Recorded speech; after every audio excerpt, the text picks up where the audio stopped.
Welcome to the Comic Cinema Crew. And we are back and we are here to discuss a highly anticipated and exciting movie to end 2021. We're talking about Spider-Man No Way Home, and this is a full 100% spoiler discussion. We're going to talk about every single thing in this movie. So if you haven't seen the movie, you might want to tune out now. But I digress. We are here. What's up, fellas? What's up, crew? Morning. What's going on? Fellas. Morning. Waiting for this for a while. Yeah, man. How's everybody doing? I think I lost some of my energy waiting, man. First of all, you the one that didn't want to. You would have kept wanting to wait, Anthony. We could Right. last week, stuff like that. So Mm-hmm. last week we were talking about it a little bit. I would save it off for. No. I want to save it for camera though. I got you. Yeah. All right. And I want to say what's up to Climax in the chat already and Brock Richards. So, hey, Suave, what's going on, bro?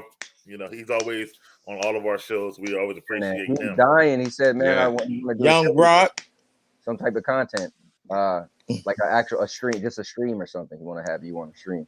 So I'm trying to get him. Yeah. I was in y'all mission discussion the other day in the chat too, trying to help him out as much as I can. But anyway, we're here for Spider-Man, guys. So I mean, we all seen it. We all talked about it. A spoiler-free discussion last week. You seen it once, right? Still? Yeah. All right. But I that's all I need. Trust me. And Dave and I have seen it twice already. So we already know Ant's feelings, man. Ant made a bold statement before I start last week. I know I'll say it until the end of the show, as a matter of fact. So let's talk about this movie and get right, just like the movie did. Let's get right into it. First thing we'll talk about is the opening sequence. Opening sequence when it starts right from Far From Home, when J. Jonah Jameson's calling him a menace and he's a murderer for killing Mysterio. He's taking MJ swinging around and trying to get away from the paparazzi and the cops and stuff like that. And then he, they wind up coming to the apartment, which I felt about the Anthony. Started up for me, bro. What you felt about that part, man? So I will say, when it first started off, I was just like, all right, because I don't know what to expect. So I was just like, so first of all, I like that it connected from the last one, but I didn't like the last one at all. Right. So I just thought Mysterio was like one of the wackest villains. So I was like, okay, it's starting off. And I'm like, So it started off and I'm like, all right, cool. This is just an average Spider-Man thing, so it just led me in there. Like, it was basic. It was cool. It was Spider-Man. It was the last thing. The next thing I figured would happen from last time I seen Spider-Man. This is what it was. All right. We'll get you in early, man. What did I think? Opening sequence. Opening sequence. I figured that was gonna go down from the last movie.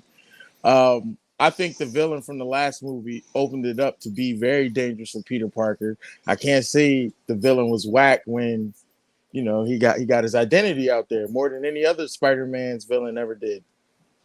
But opening scene was just what I expected it to be. I expected Jonah to be talking junk. I expected the people to start looking at him funny, wondering, you set Mysterio up? Because remember, everybody thought Mysterio was one of the greatest heroes of all time. Yeah, a bad guy did that. Okay. A villain. Dave? So I think it's always great when one great movie, in despite of what Ant and Mike think, ends on a cliffhanger the way it did and picks up literally right from that thread. Like, if you watch a TV show and they had that cliffhanger ending, and then the next episode's about some other bullshit or another character for an hour, bro, that shit pisses me off. So the fact that they picked it up right from the rip was dope. It was an excellent way to start a film. I don't think any Marvel movie's been started like that yet. No. Coming from a guy, mind you, and like E said, if Mysterio was so whack, I don't understand why they needed more than one hero to defeat him. But it's whatever. Green Goblin, and Doc Ock. He ain't got the villains to defeat. Nick Fury. So okay. All right. We're not gonna talk about that movie because we went into how whack that was already. Yeah. So all I'm gonna say is it was great seeing the movie, knowing that the villain isn't gonna have to beat himself. Like, like the other ones did. But Yeah, right, like the other okay. ones. Yeah. yeah, My like the other God, ones it's did. gonna go forever. All right, listen. Opening sequence I loved. Dave, I agree with you. I like a movie that starts right from the last one, where it picked up at. Me as a movie person, I go deep dive and stuff like that, and I found out that they like reshot the same scene from the end of Far From Home and had the Mhm. same extras wearing the same outfits. So I thought Yep. it's pretty Mm. dope. And it's like they actually put it in the so you can't even tell the difference if you watch the two movies, stuff like that. So I think it's pretty awesome. Also loved it because we got Peter swinging around New York City, which I always love for the Yeah. first time, in this movie, which I thought was pretty good. Being that he was in London the last movie, that bothered me, but that's neither here nor there. So I like the whole. I love the New York City part. Them trying to grab at him. It's just a different feel, especially when you're from the East Coast. I get you. So I like that opening sequence. Now, I left this off on purpose about the opening sequence. We do see that he does get taken to the precinct, question and stuff like that, and he has to get a lawyer. And the lawyer is Charlie Cox, Matt Murdock, aka Daredevil from the Netflix series. Let me start with you, Ant, because you probably had the least impact of all of us. How you felt about that when you saw him? So I, like I said, I learned a lot of stuff from you guys. So you guys told me that that's who he was, or who Daredevil's going to be. I know who Matt Murdock is, so I knew that was Daredevil. And I just thought it was cool that he caught the brick that was through the window before Spider-Man did. I was like, wow, Right. that's a great introduction for him. I wasn't that excited that it was the same actor, but I learned from you guys that it was. So for me, the most impactful thing was, one, Daredevil was in the movie, and two, he caught the break before Spider-Man. But if I could back up a little bit, what I will say that I didn't add in the last one, and Mike kind of said it, but it was really cool. Now think about it, the whole swinging through the city with, it added funny moments. So it started off a little funny, but him with Mary J, and every time he bounced and flew up and stuff, that was kind of cool. Just want to say that was. It was funny, but it was cool to see, him holding her and swinging away as it connected. But to go to Daredevil, that was cool. So that got me because, one, he was in it, and two, he caught the brick. That was just really cool. Yeah. So for you, it's kind of like your first seeing Daredevil since like Ben Affleck played Daredevil, basically 20 years ago. Yeah. I'm sorry to hear that, Ant. I get to see the real Daredevil, not the bootleg one y'all seen. No, Ben Affleck is not the real Daredevil, bro. No. Even this guy, I got to see. He gets to see the Disney Daredevil, not Netflix Daredevil. Yeah, the good Daredevil. Yeah. But by the way, Jon Favreau played Foggy in the Ben Affleck movie, so it's kind of like a whole combination to come back together. Fun fact. I'm off full Dave. How did it hit for you, the whole Charlie Cox? You know that shit hit like a Negan bat, bro. Like I saw stills on Reddit a long time ago of that exact same scene with Matt sitting in that exact same chair, and people was like, "That's Photoshop, this bullshit, bro." It was real. So when I saw that, I was like, "Yes, finally!" I'm like, because I didn't see I didn't see the season finale of Hawkeye yet. So technically, he was really the first one introduced that I saw. Right. You know what I mean? From the MCU. To me, that's how my eyesight's gonna look at it. But seeing him, man, sent my hair on end. I was like, woo, now shit's gonna get real. The thing with him catching the brick, that was dope too. Obviously, everybody knows Daredevil's senses are stronger than Spider-Man's. So, of course, he's going to sense the brick coming way before Spider-Man. I didn't think that. It's whatever. Yeah. Is that a fact? I didn't know that, actually. Yeah, his senses his dialed up is to like out there. 100, bro. Remember, Like, he can. It looks like he can hear see the brick. He can hear the of the yeah, brick. he hears from so outside. good he can see. Yeah. Gotcha. All right. I can't just that. But how you felt about him when he got there, bro? Man, I was hyped because that just makes it more hype news for Luke Cage and some of the other people I like that are underground superheroes, so you say, or street level superheroes. Which one of y'all definitely don't like got me Mike hyped. Coulter as Luke Cage, yeah? I like Mike. Anybody here? You don't like him as Luke Cage. No. Why? I feel like when you're Luke Cage, you gotta bring more he got the look. He has the look. He has the size and the look, but he doesn't have the acting skills. And for some reason, it feel like Colt is a good actor, yo. He's okay. It feel like they dialed him down, man. They did dial him down, though. They did dial him down, though. Yeah, they did. I agree with you there. They dialed him down, but it ain't his fault. It's more, I think, direction's fault. But if you're the actor, you can't tell him like, hey, listen, man, I'm trying to play this guy to the T. This guy has to be made correct. Because most they're gonna be like, this is what the producers want. All right. Well, since we're still on Netflix rabbit hole, my thoughts of Daredevil back in the movie was I was with Dave, man. I was psyched. I think Daredevil still. I don't even know what season is the best. Maybe I think 2 actually, and I think Daredevil is like one of the 2 best. Is the best. The best comic. It's better than all the MCU shows that have been out already. Like Daredevil's like the best comic show. Period to me. It is. Nah, the Punishers, man. The Punishers are way better than those. But first of all, I'm gonna be real. Hot on its heels. Not for nothing. The Marvel shows are great because they connect, but they're not great shows. Like they are excellent fucking shows, and you understand. Because there was one point that I said that no. He's talking about the new ones now, the MCU. Yeah, the newest one. The Disney shows are they're good shows, but they're not great. Like they're not Netflix good. I don't finish watching them and be like, yo, I watch them like, yo, they connect. I love how they connect, but they're not like nothing is amazing. It's not like great writing. I see what he's talking about. Right, not like it's a Breaking Bad or it's a Game of Thrones or you don't be like, you're just like, oh man, Marvel is doing it. They got movies that connect. I feel the same way, bro. Daredevil, I think season 1 had like 13 episodes, bro. These have like 6, and they're all hour episodes. It's a whole different ball game to me. Like it's just like it's a different ball game, but. Come on, it's like we're still watching the movies. I don't. That's why you like it. That's why you somebody brought this up the other day. Somebody brought this up the other day with the way they're doing the Netflix shows, with the exception of WandaVision being 9, obviously. But with them being 6 and the episodes being 35 minutes, 40 minutes, you could actually sit and watch all 6 in a row and not feel like you wasted a whole day. True. Right. Like you feel like you almost watched a very long movie. Now hear me out. Versus. I think they realize the meat and potatoes is going to the movies.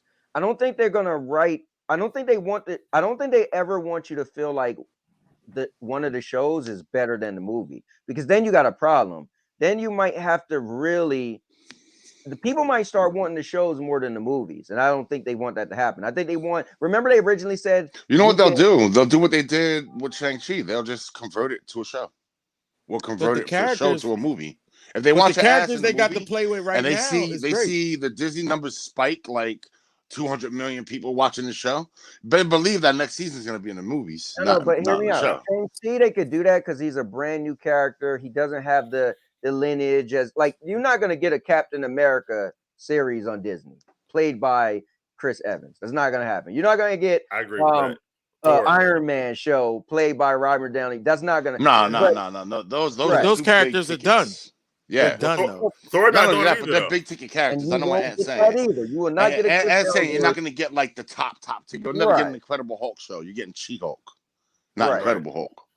Yeah. And I agree with everybody's point. Actually, I think that you're right. They are movie quality, which makes them pretty good. There's some scenes in these shows that like you're right in the movie. I agree with you, Anthony. And you're not going to get the top tier person on there. Right. But I also agree with Dave. But we do. We do got top tiers. Don't say Hawkeye. Moon Knight. No, Moon Knight. Moon Knight is a top tier actor. Yeah, Moon Knight's a top tier. That's a top tier actor. That's a top tier actor. Top tier character in Marvel Comics. What I'm saying is what we already seen in the MCU. You're not going to get the MCU top tier characters. The people we already. Well, we got the best villain, Loki. He was the best villain. Mike made a great point. Chris Hemsworth is not done. You're not going to see him. No, you're not going to see a Thor. You're not going to see a Thor show. Let me ask you a question real quick. I know we're getting all. Why would they? But we separated this whole day for this, so let's just do this, right? Yeah. The Hulk movies. Universal owns the right to the Hulk films, right? Right. Why does the Marvel just make it some Hulk show? And technically, it's not a film. I think at this point, where would they? I guess they. Okay, so where would they go with that? Let me ask you a question. World Breaker, the World Breaker storyline. You could flesh that out. So how much money would you need for a Hulk World Breaker show. Ooh. Well, you got to And remember, how would all they these do shows World are Breaker? getting movie budgets. But Every how one would of they these do shows World is Breaker? working with a movie Listen budget. to E. They're not Listen working to with E. a show This is budget. important. Listen to E. Go ahead, E. Yeah, how would they do World Breaker? Explain that to me, because that story. Well, you'll need the piece of that Illuminati story set was up, done. obviously, first. First, you'll need the Illuminati set up, automatically. Correct. But a piece of that story was done already with Thor. Yeah. That's over. Slightly. Ragnarok. Slightly. It was done very loosely because So what you telling the me whole they reason gonna? why Ragnarok the whole is reason why Planet Hulk Hulk. got pissed. It The whole reason starts why off Hulk with got pissed Planet is Hulk. because the planet got destroyed. So That was kind of wasn't their destroyed. version of that, though. Right, and Correct. right, and And that was kind of like with him leaving the planet, like he did in the World Breaker story. That was kind of their version of World Breaker. They already kind of did it. thank already. you. They did Without the anger, you basically took him whipping superheroes' asses. But that was their was version, part though. of World That's what I'm Breaker, saying. bro. Either way. Yeah, but that was the version. But let's get off topic or whatever. Daredevil was Yeah, there. let's get it. But next we got Peter. But thanks guys for watching Climax and everybody with your comments. He said, before I go off topic, he said Daredevil was a good show, but I wish it was as good as The Punisher. I still think Daredevil was better in my opinion. But that's not Climax, no man. Climax, you the man, bro. I hate the All right. see. I hate the bad guys for the Punisher. I'm gonna be real. Like Daredevil bad guys and Punisher bad guys. Well, you hated Jigsaw? Wait, but before I switch, Yeah. one last thing I want to say about What? that. Hold on, Dave. The reason I like season 2 because Punisher was in Daredevil season 2 for 4 episodes, so I got the best of both worlds. That's why I like. And got whooped on. He did, but anyway, You also whipped Mad Ass. Also, don't forget that shit. Peter, his friend. He had a chain up on the roof. Let's go.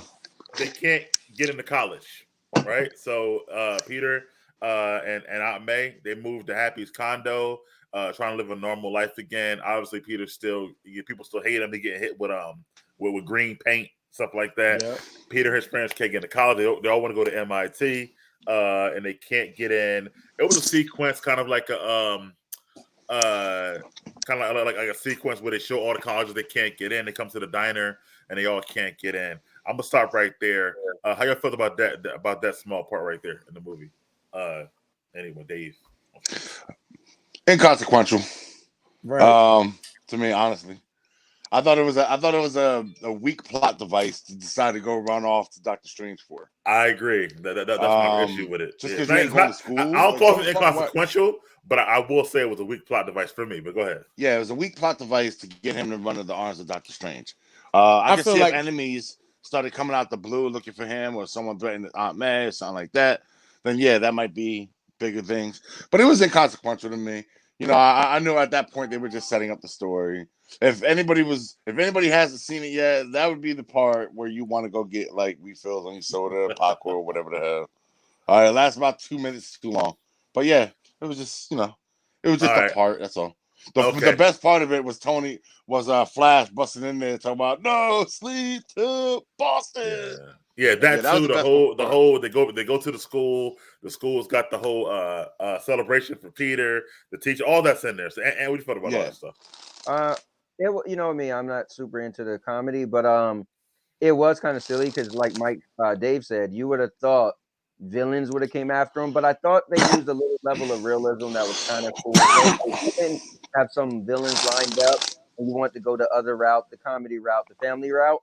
I mean, that was cool. It was hilarious when he went to the school and the one teacher was like, he was like, yeah, the students helped me put all this together. It was like, no, you did that yourself. You can hear them cards. Oh, sorry, my bad, man. The cards is cutting them off. Also, when he went to school and they had the whole Spider-Man thing set up for Peter, and then the one, I guess he was like the president of the school. He was like, oh, we're happy to have you here. And the students helped me set this up. It's like, no, you did it. So they had the 3 guys. One guy was like, I hate him. And one guy, one guy was like, we're happy to have you. That was, I figured, that was just, again, it was the beginning of the movie. So I was cool about that because it's just opening up. All right, cool. And again, I said this before, Spider-Man's is a funny character. He's always cracking jokes. So for him, it kind of webbed together in his little storyline to start it off. But I think I'm with Dave. Like, you could have chopped it out if you wanted to. But then again, after the last movie, the world knowing who he is, I think they had to have some stuff that made, if they wasn't gonna have villains pop out of nowhere, you might as well have it show like real life stuff. wow, the world knows who I am. Now it's messing me up with college and stuff like that. And now we need to leave our apartment because people are trying to find me. So that was cool because it's like the world, so the world know who you are and nobody gonna come there. Nope, people are coming to your apartment, so they had to move. So it was all right.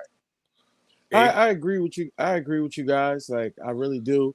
I also felt like with him and Doctor Strange being through so much already, like with the Thanos and fighting on another planet, I feel like it should have been like even easier and crazier ways of him to think of Doctor Strange, just besides sitting in the diner looking at some male warlock sitting up on the you know what I mean? Strange. Yeah, so Doctor. Yeah, that really was Doctor Strange with a hat. Yeah, and yeah, then he had to go see it, everything. Yeah. And then, like you said, the villains. I really feel they missed opportunities of having street level crazy villains. You know, villains we don't really like Shocker again and like lower characters like Scorpion. that. Yeah, stuff like that. So that would have been great to have those guys. That would have been great. Those guys attacking from the gate. Yeah. You know what I mean? From the gate. That would have made the movie even. Because they already established them at Homecoming. Dave, I was going to say they should have had Scorpion. Because remember in Homecoming, at the end, he was in jail with the Vulture. They should have had him out and then him find out who he was, and then him like trying to come after him. That was like Prowler. They could have used anyone. They could have used Prowler. But it would have made sense. Yeah, it would have made sense. I wouldn't want anybody who was in the Sinister Six, because if you're gonna just put then I'd have felt cheated. I want the Sinister Six, right?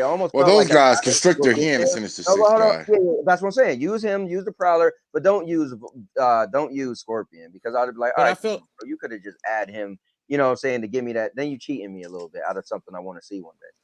But I feel like they set him up. I felt like they set him up. They did set him up, though. You're right. But I agree with all points. But I think it should have been that rather than the college I guess that's for like Anthony said, like the show that Spider-Man does comedy. Yeah. There is a realism. There's a realism to the point of them having to move. I don't know. But bad guys, come on. That's like Iron Man. When Iron Man was talking that junk and he was talking to the guy on the news camera. He's like, "Oh, what, Mandarin? I'm coming for you myself, the Iron Man." The moment he said that, he got home, he was chilling, and then what happened? They pulled up. They pulled right up. Blowing stuff up. They pulled right up. And that's Iron Man they pulled up on. So yeah, but I think Spider-Man. So again, this is the problem with comic books, right? If we went around the room and said Superman could be Batman, you got to remember, you always have to go to the writing, right? You can't just be like, because who's who, or this is Spider-Man's writing. This felt natural, and we could say for us, I would have did this, but it was acceptable because it's a Spider-Man movie. Now, if it was like you said, the Iron Man movie, and Iron Man, I don't know, I'm Iron Man, and it went to Dunkin' Donuts and people were trying to get autographs. You'd be like, what? But the people pulled up on him. So that worked. But the writing for a Spider-Man movie, it was perfect for him to go to college. Well, and again, for us, it's kind of silly. But I'm gonna agree with you, but also add to it. It's the writing for the MCU Spider-Man movies, the John Watts Spider-Man movies. Right. I think it was perfect for that because, before Homecoming, I was watching Tom Holland. He said he had him and Ned and MJ watch all the 80s movies, 16 Candles, Breakfast Club, all those movies. So he's on that tone of like kids. So it kind of fit the John Watts tone. It didn't fit the Mark Webb, Andrew Garfield tone at all, because he's a little different. But for these Spider-Man movies, I think it fit. Now, let's move on forward, though. He gets to Doctor Strange. He goes to the Sanctum Sanctorum on Bleecker Street. Doctor Strange, he walks in, he sees the snow. We find out Wong is the Sorcerer Supreme. And we get to the point where he, all of it. He asks him to do the spell, the back and forth, and then the spell itself. E, how you felt about that part, bro? Well, I kind of knew Wong was the Sorcerer Supreme from Shang-Chi. Did you? Yeah, because why would he be there with Captain Marvel and them and not Doctor Strange? I mean, how could you not tell that, Dave? Come on. Because I can't imagine the Sorcerer Supreme doing cage fights with the Abomination, bro. No, listen. He got better things to do, like defend our reality. I understand that, but pay attention. Pay attention. They had a serious Avengers meeting at the end of that movie. When you call Shang-Chi and you got Captain Marvel standing there, and who else was standing there? Wong. Hawk was standing there. Oh, yeah, he was, And Wong was running the show. Wong is the one that had him up there. Okay. That lets you know right there he was leading stuff. We didn't see Doctor Strange. If You that's know the why case, you ain't we see would have saw Doctor Doctor Strange? You know why you Strange ain't see call him in Doctor there. Strange? You know why? Because it was an Asian-led film. They don't need no white American actor coming in stealing scenes. That's the reason why. That's the whole reason why they put Wong in the movie to begin with. I'm being dead serious. That's the So reason why why they Captain used Wong. Marvel? If Wong was a white dude, they wouldn't have used him at all. There would have been somebody else in that cage. You got a good point. He got a good point on that. I'll give you Well, that. okay, we'll talk about besides that part. We'll let Dave talk about that when he gets his turn. But how about the spell and him deciding to do it and the reasons why? We know reasons why, or whatever. And Yeah. I also thought that was like the preview had me kind of messed up what was going on with it, but once I actually saw the movie, I was like, okay, that's a way better way of doing it. They did it right. They actually did it right. He's like, yo, I saved the world with you. I fought on Titan with you, man. Of course I could do that. Of course, that was great. The spell was a little crazy as far as go ahead. I mean, you he talk could about have. that. You can talk about that. Yeah, the spell, I can talk about the spell. Yeah. Yeah, I felt like he could have made the spell more simple. You get what I'm saying? Like, and for real, he should have shut Peter up. I would have magically shut Peter up so he couldn't mess nothing up because that was kind of crazy. I didn't think about that. Damn, if you did that like that. Shut up. All right. All right, give me that whole sanctum scene, Anthony. What you thought about the whole thing? I didn't realize Wrong was the Sorcerer Supreme. When did they say that? When they walked in. They said that. When Peter walked in. Yeah. He said Doctor Strange was gone for 5 years. What happened was Peter said, "Aren't you the Sorcerer Supreme?" And Wong said, "No, I am now." And then he said, "How?" And on a technicality, because he was blipped for 5 years. Right. Yeah. Okay, I didn't even. That went over my. But so you know, he comes in. Again, it's funny because the whole place is covered in snow, and I'm thinking like nobody could just snap their finger and erase it all. He literally had people shoveling, and they were shoveling it all slow. That scene was like weird to me. I was like, I thought they were robots or something. Not robots, snap their finger and made it all go away. Two, they literally was like they're gonna take like 3 years doing that. I thought they were fake. I thought they were like they were real. Fake. Yeah, they were real. Yeah. But when I first seen it, I thought they were fake. I was like, oh, he got fake people standing going, right? It was like, but anyways, yeah, the whole spell thing. I wouldn't want Peter to be shut up. Because I mean, obviously that's a plot device, right? But him trying to it was kind of cool at first, right? Hey, come on, man. Like E was saying, like, yo, and then he's like, you know what? We've been through it all. You know what? For you, man, I got you. Plus, he probably felt like, man, we both got hit with the snap, right? So, okay, I'm gonna help you. But then Peter's like, whoa, wait. Everybody's gonna forget me? You can't. And then he's thinking like, well, my girlfriend and my best friend. All right. Wait. Aunt May. So it was kind of cool because and that's real life. You don't think about everything. You're like, hold on. And then and I get the only thing I guess is I'm thinking Doctor Strange should have been powerful enough to not have Peter keep suggesting things and mess up the spell. But I guess that was trying to be real life. Like if I was cooking and you kept talking to me and I'm like, yo, and then I end up you messing up. Yep. Or not enough pepper, and then it wouldn't have turned out right. So I guess you know what the thing is. You can nitpick. So this is the little things I was talking about when I said, and I can't wait to hear Dave because Dave said they left stuff out. I felt they added everything I could have wanted. So I can't wait for you guys to get to what was left out. But and I said I loved it. There was some stuff I could have nitpicked. The people, why are they going so slow? How come you couldn't have made a spell to just get rid of the snow? But those are like minor nitpicks because So for me, that's that whole little thing. Him keep redoing the spell and how the spell got messed up because of Peter kept talking. Right. It was cool with me because I get it. He's trying to focus and he ended up not focusing. Dave. Yeah, that scene was dope. I thought they missed a couple of spots, like the people shoveling. Obviously, he's just not gonna bring snow shovelers into the Sanctum Sanctorum. So they're there. So they're there for a reason. I was hoping we would get a glimpse of America Chavez or Nico Minoru or Brother Blood, somebody from the Doctor Strange realm. You mean Brother Voodoo? Huh? Like Brother Voodoo. Yeah, Brother. Sorry, I said Brother Blood from DC. But Sorry, Brother Voodoo. they did Brother Voodoo's touch on the In the first Doctor first one. Strange movie. Yeah, in the first one. Yeah. But he's got a brother. He also has a brother. Daniel Drum has a brother also. So his brother would be the one that would come take his spot. But needless to say, I don't know who they're talking about, Anthony, by the way. I don't know who they're talking about. Yeah. Oh, yeah. So these Y'all are all don't know people who you're gonna see in the Brother next Voodoo film, is? Doctor Strange 2. They'll all be in Doctor Strange 2. Okay, all right, go ahead. Anyway, the Sorcerer Supreme thing came as a shock. But I mean, it was like one of those dumb shocks. Like, fuck, I forgot Doctor Strange got zapped for 5 years. Somebody would have to protect our reality. So yeah, it felt him wrong. I'm a little wondering why it didn't go right back to Doctor Strange the moment he came back. Like, why would Wong be like, I'm the Sorcerer Supreme, bitch, and you're not getting it back? Like, well, maybe Wong just knows more about what's going on in the world. So Wong was doing stuff for 5 years. You're gonna be like, wait. So what ended up happening? Explain everything. I was like, bro, we ain't got time for all that. Just sit on the side and let me handle it. Man, he clowned Wong in the beginning, in the first Doctor Strange, but you know, he treated Wong like a Don Stewart help.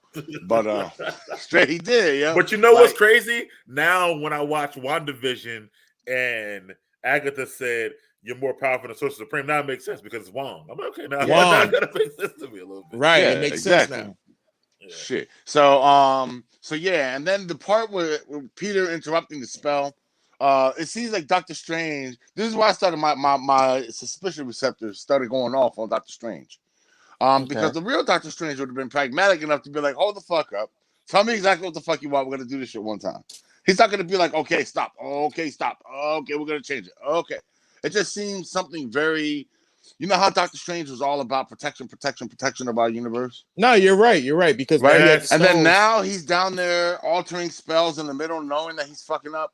Yeah, but remember, this is a Spider-Man movie, not a Doctor Strange movie. I think that's not the point. But okay, I'm gonna go because that's not the point, Anthony. And I yeah, the point. Right. The point is the point is to keep them characters the same as you've been showing us. Exactly. So when you show us Doctor Strange say, I will let you and that little boy die protecting this stone, he should have the same type of feeling. Yep. Like it should be love for fighting. Rewriting reality so you can go to school. Yeah, that's my issue. That's all I was gonna do. Like get into like this when I finally started having issues. Like I was cool with the whole college sequence because it was a Spider-Man movie. So I was cool with that. All right, I'll let that go, whatever. Okay. But when it come to him about him going to school, and you know, first of all, like E said, the trailer, Wong said, no, Strange, don't do this. And Strange was like, nah, but he still did it. But they switched it. It was being switched. But in the movie, Wong was like, okay, you know, we can help him out. That's he said, I don't want to be a part of this. And he left. Yeah, he did, but he still gave him the okay, basically, and whatnot. Yep. Which was different from the trailer. From the trailer shit. Trailer, he was like, "Strange, do not do this spell." He literally said those words. Right. Like so I'm like, it was two different trailers. Yeah, two different trailers. It was, which is fine. Yeah. Okie doke. But that would have made more sense to me than Wong just being like, "I want to be a part of this," you know, whatever. And then Strange doing it, and then Strange, like you said, Dave, like he's like, "Okay, let's try another one. Who else? Anybody else?" I'm like, really? Nah, I like this kid. Strange would not have done that. But let's go back to Peter for a second. Peter, listen, I get it. Your aunt may know you've been Spider-Man for 6 months. You can go back and just tell her you're not, or don't tell her at all. Does she have to know you're Spider-Man? That's what I said. I was like, why don't you just make everyone forget and then just retell people? He made a point in the movie. Yeah, he spelled it out. Something. If he never said nothing, then I'd be like, I gotcha. But no, he said no. Well, he said why. Very important to me that she knows. When my life changed, when she knew, it made everything better. No, barely anybody knew, but the people who knew made things easier for me. He spelled that out. Let me ask you a question, Ant. Let me ask you a question, Ant. You're a Spider-Man, and no one, and someone casts a spell. Hold on, someone casts a spell where no one knows who you are. The people you want to know, you're just gonna go back and tell them anyway, right? I mean, I would. I'll take them to Applebee's, sit them down, listen. Yeah, like guys, watch this. That bothered me a lot. I'm gonna steal your fucking burger. Yeah. Look at that. Like, and when I'm telling you, it's like changing reality by doing the spell again. And does she have? I mean, I get okay. Your Aunt May knew that was a good moment between y'all. You know, whatever. But maybe her not knowing is more protection for her. Like, I don't understand. Like, I don't know why you don't understand because he explained it. But listen, again, if he said nothing, he did explain. He didn't say it changed my life. He said I don't want to do that again. It was a moment for us. But rather than change reality, do it again. Like with the two alternatives. Change reality, but which pay can hurt all of attention. us, or tell her again. And this is what I had to ask you guys before when this happened, especially on this part. When he did that, when he did the spell and all that stuff, I was thinking to myself, did that only work for the people on Earth, and all the people that's in space still know who he is? Like Captain Marvel. I think Nick it went for the whole Fury. universe because you that's see what how large the universe went, how large that Yeah. spell went. It grabbed people from other universes. Yeah. So True. most likely Okay. it was literally everyone in existence. Period. The Right. Which I have multiverse spirit. Yeah. which I can't wait till you get deeper in here because they made a this big whole scene mistake. It's They my made a big first mistake. bother of the movie. I don't have a lot of bothers. Right. But that whole Yeah. scene, the Doctor Strange and the Peter. I don't want to dwell on it, but it And- bothered me. and Mike, Brother yeah. Voodoo. Oh, okay. That's Doctor Strange, peoples. Gotcha. That's hilarious. Okay, cool. He actually got moving the on. character. That's dope, yo. Yeah. That's moving on dope. forward. You name him, I'll pull him up. So he does. So Doctor Strange gets mad because not only did he have box of spell, but he never even asked the college, could you give me a second chance? Yeah, I was hoping you would bring that up. Yeah. That part was pissed him off. That pissed me off. It pissed me off. It made him look like Toby, bro. That's a Toby move. Right. Come on, when I get into Spider-Man, at all. It is like you expect Peter Parker to be a genius. Well, that was an idiot move right there. I don't think it's a Toby move, bro. Tom has shown to make idiot moves throughout this whole series, honestly. Like but he's also young. What other idiot move? Huh? He's made what other idiot move he made? Oh, he got a lot. He got a lot. He got a lot. Give me some. Give me some. You can't just say a lot and then not. I can give you one. Bringing a bunch of villains around your bringing a bunch of villains around your family. Yeah. Who? Bro, I'm not. Which one? You talking about Tom? We talking Tom Holland or Toby? Bro, but we're gonna want to spoil this movie first before we get to it. So I know what you're talking about. Listen. He knows what I'm talking about. Real quick, guys. We did Spider-Man versus Spider-Man. It's done, all right? Yeah. That was last week. So let's just last week. Yeah. We gave it a whole. I was just making an observation. But you're wrong, as usual. Actually, here you I'm go. right. I'm right. Look at this. I would say, David, this is old though. And then there was a response right here. right there. But anyway. Yo. Next, but anyway, he did tell him that about the college thing. So he goes to the bridge to find this lady. So let's talk about the whole bridge fight with Doc. I put that as one sequence because that was really one whole thing. So Anthony, let's go with E. We talked about that. What the whole fight with Doctor Strange? The whole bridge thing. The whole bridge. Yeah, the fight. Yep. All right. Good. No, not Doctor Strange. Doc Ock. You mean? Oh yeah, Doc Ock. Yeah, I thought that was great. That was wonderful. I wanted all of that. I even wanted more, but I definitely wanted all of that. I love the fact that he didn't understand what he was talking about, and he thought he was playing around with him like Spider-Man normally does. And then he was the black lady in the car. Love that too. When she was hanging off the edge of the joint and he saved her with the spider. The what are those things called? The spider arms. The Waldos. The Waldos. They're called Waldos. Oh, all right. Well, the Waldos come out his back, and he saves the lady in the car, and then Doc Ock's like, "Yeah, we're gonna have some competition." I saw it in the previews, but it's better when you really see it in the movie, and it continues to go. And then the way he was taking the nanotech on the arms, loved it. But it gave Peter full control. Again, it shows why he's a genius and why Iron Man works. Why being baby Iron Man works. Okay. I disagree, but go ahead, Dave.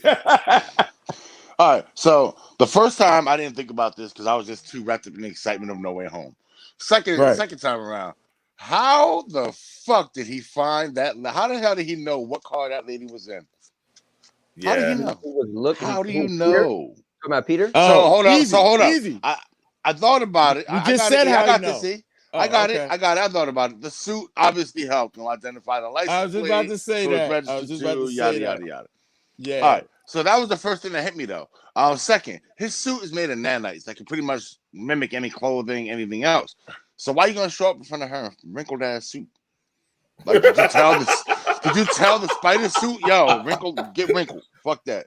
Wrinkle up. Nah, Anyway, those are my little spider suit went nitpicks. over it. No. Those Yeah, are my little Spider-Man went nitpicks. over it. The spider suit went over the It clothes. didn't turn into it. Yeah, but he could change Because the color of his spider suit. I'm pretty sure he can make it look like anything he wants. But if you paid attention, when Doc Ock hit him in the chest, right when he was about to stab him and hit him in the chest, he already took some of the nano suit. So the nano suit he had on his head went down to his chest right when he hit him. It showed how it wrapped over the tie and everything. All right, keep going, Dave. I would focus on the wrinkle suit. So yeah, so from there, hold on, the only nitpick I got right now is wrinkle clothes. Bro, I was Oh saying the my same God. thing. I was like, "Where's Mr. Overworld at, yo?" Yo. That's an inside joke, you guys. Oh yeah. No, but I get it though. I was wondering if you caught on. All right. Yeah, I did. All right. So from there, this is when the movie started to pick up. I would have liked to have seen the villains actually come into our universe or form or appear and have that "where the fuck am I" type deal, but we didn't get that. They instead chose to just show bang, bang, bang. Doc Ock came out. Excellent fight scene. Again, Alfred Molina is probably the only good thing to come out of the Raimi-verse. Over Green? Yeah. Huh? Over what? Over Green Goblin? Yeah. I like Doc Ock. I like Alfred Molina. Just as an actor, better than Willem Dafoe altogether. I ain't saying Willem Dafoe is not great. All right, I'm not like Mike, where there can only be one great and then 99 sucks. You know. Okay. There's several great ones. As just my personal preference is Doc Ock and then Green Goblin. But that fight scene was dope. I want to recall something Mike said a while back. Mike was like, when they first showed that trailer, Mike was like, look, Peter got his ass beat. Peter, this is proof Peter's soft. Mike, you still think Peter's soft, Mike? First of all, hold up, Mike. You still think Peter's soft? Because it looked like he whipped Doc Ock ass. First of all, okay. I never said anything about this is proof. That's number one. What I said was he got shit, which he did. But let me wait till I get to my turn and I answer the question for you. All right? All right. So anyway, that's all I had to say then after that. All right, excellent scene. Way to start off the action. All right, so I was into the scene. So let me back up with the scene. Him trying to find what was she like, the chairman or something of the college of MIT. So he wanted to get to her, so he could, they listen, don't take it out on my friends, let them get in, blah blah blah, right? So I get the whole plan to get to her before she get on her plane, so he's trying to find her. Dave, what I will say is the reason why they didn't show them enter their world, because they want you to feel like they thought that was a world. If they showed them like how would they have showed that? So they explained that last thing they remember, they was doing something else, and then they was just walking around, right? So they thought it was their world, but I'm not gonna get into that because we'll get into it later, I'm sure. But the scene, listen, it was a cool scene, man. You get to see, first of all, just imagine what we saw. We saw Dr. Octopus, which was my favorite Spider-Man villain on screen. Yeah. Go against you guys at the bottom favorite Spider-Man. So loved it. That alone is cool as hell. We saw who won. Loved it. Notice Doc Ock didn't have to beat himself. And they had I'll let that slide. And they had a good fight. I didn't, that whole Nano taking over his thing, I wasn't so cool about. I was like, oh, that's all it took. Right. I feel you on that. That was a little like, I feel you on that. But genius meet genius. That's what I looked at it as. Battle before that happened. So, because sometimes they'll make a movie and you barely get to see a good fight, and you feel cheated. You wanted them. They got a good fight. They got a good fight. Yeah. And so he got a chance to save her. And make her say, okay, cool. Now I'm gonna, all of the writing in the Spider-Man movie, I will have to say, because I was never so into the Tom Holland Spider-Mans, because it is a little, like Mike was saying, I get the research, And it is a little teeny bopper for me. You know what I'm saying? For me, I'm like, Yeah. That was my like, issue. That was my issue the whole time. Like Yeah. I had to talk real quick. I had to talk guys like in my barbershop to go see this. They're like, "Yo, those first movies like a kiddie stuff to me. I can't. I ain't like them." So that's what happens sometimes. Right. So after seeing 2, I'm like, all right, I already. Again, I'm really big on know your audience. I know what this movie is, so I know what I'm getting into. So I'm not debating it. Okay, so for me, The Incredible Hulk with Edward Norton, it wasn't many laughs and jokes. That was my type of movie. So for this, it was way different. But I know what this movie is. I'm not going to compare this and want it to be that we're not writing it the same way. Now, but it was a dope scene, man. Yeah, I mean, I agree with everybody. It was a dope scene to get to see them battle it out. You know, I mean, I'll nitpick the whole. I mean, I can't nitpick it, but I just wasn't so much of a fan of, again, the nanos taking over the octopus arms. But You should have put them on. He didn't put them anyway. I'm gonna move. I'm gonna move forward. So my turn. Let me jump deep dive into this scene. So I love the action of the scene. Obviously, you know, first of all, I like how he swooped in. You know, from that part was dope. The part with him and the lady talking again, you can leave that and take it. Like that was whatever to me. But with Doc Ock, first of all, his spider sense goes off. Like I love the fact that his sense is actually working regularly now. Right. We're like in Homecoming, it worked. He didn't have it at all, something like that. So that bothered me. But I like they sensed them. I like that, you know, the fight was dope. Again, I'm not a big fan, never been a big fan of the Iron Man tech with Spider-Man. That just always, you know, kind of bothers me. Love it. I hear you, but I'm not a big fan of it. But we'll get to what I'm a fan of later on in this movie, like the ending. But anyway, I didn't really like that, but I did like the fight. There was a great sequence of like him running and Doc Ock like moving the cars and Peter with the whip in the car. Like I thought that was all dope. The nanotech part so let's be clear. Doc Ock won, and because he stole his nanotech, then Peter got a thing in his ear saying, "Oh, Tony put a failsafe in here. I can control it now. Not me, but and Tony's suit put a failsafe in here. So now I can control these arms and stuff like that." That's Tony. So and then he controlled the arms, and I'm with Ant. Actually, let's stop the cat right now, because in Far From Home we saw Spider-Man make his own suit. So stop the cat. Suit, though. But that wasn't suit he had. How do you know that wasn't the same suit? How you know? Because the one he made pull that one out the wardrobe. I'm wearing the one. No. Bro, the last suit he was wearing is the suit he got. That's it. This is the one he made itself with Tony's tech. That's not the same suit. That's not the suit he had on. Bro, the suit changes throughout the movie. We're gonna talk about this. His suit don't change color throughout the movie. What it did throughout the movie. Listen. No, what he did was the little bit of nanotechs he had, he threw on top of this suit, and it made a gold symbol. Where they show that at? What part of the movie was that? I missed that. When he was in the house. Yeah, when he was in the house. When he was in the house. The condo. And Happy's condo with all the bad guys. All the bad guys was in there. Yeah, I agree. We're talking about that. This fight happened before that, though, right? So listen, the Doc Ock fight happened before they made the condo, right? All right, Dave. I'm gonna help you out. So I'm sorry, Ant, you know how to go. But Dave, let me help you real quick. All right. So the nanotech suit that Tony made, it sits in the nanotech case, right? Yes. Inside it swirls around it swirls around. You see him leave it when they go to London for Far From Home. He never took that suit with him. They come back home now. All the stuff is happening. When the FBI come and seize the stuff, that box is empty because he's got the nanotech suit. Tech suit on. Exactly. And that's the one he used. See, there's a little stuff you don't see, Dave, but that's the one that he used in that fight, the Tony nanotech suit. That's why I got the iron arms as well. So that was Tony's suit. That was Tony being smarter than Dr. Octopus.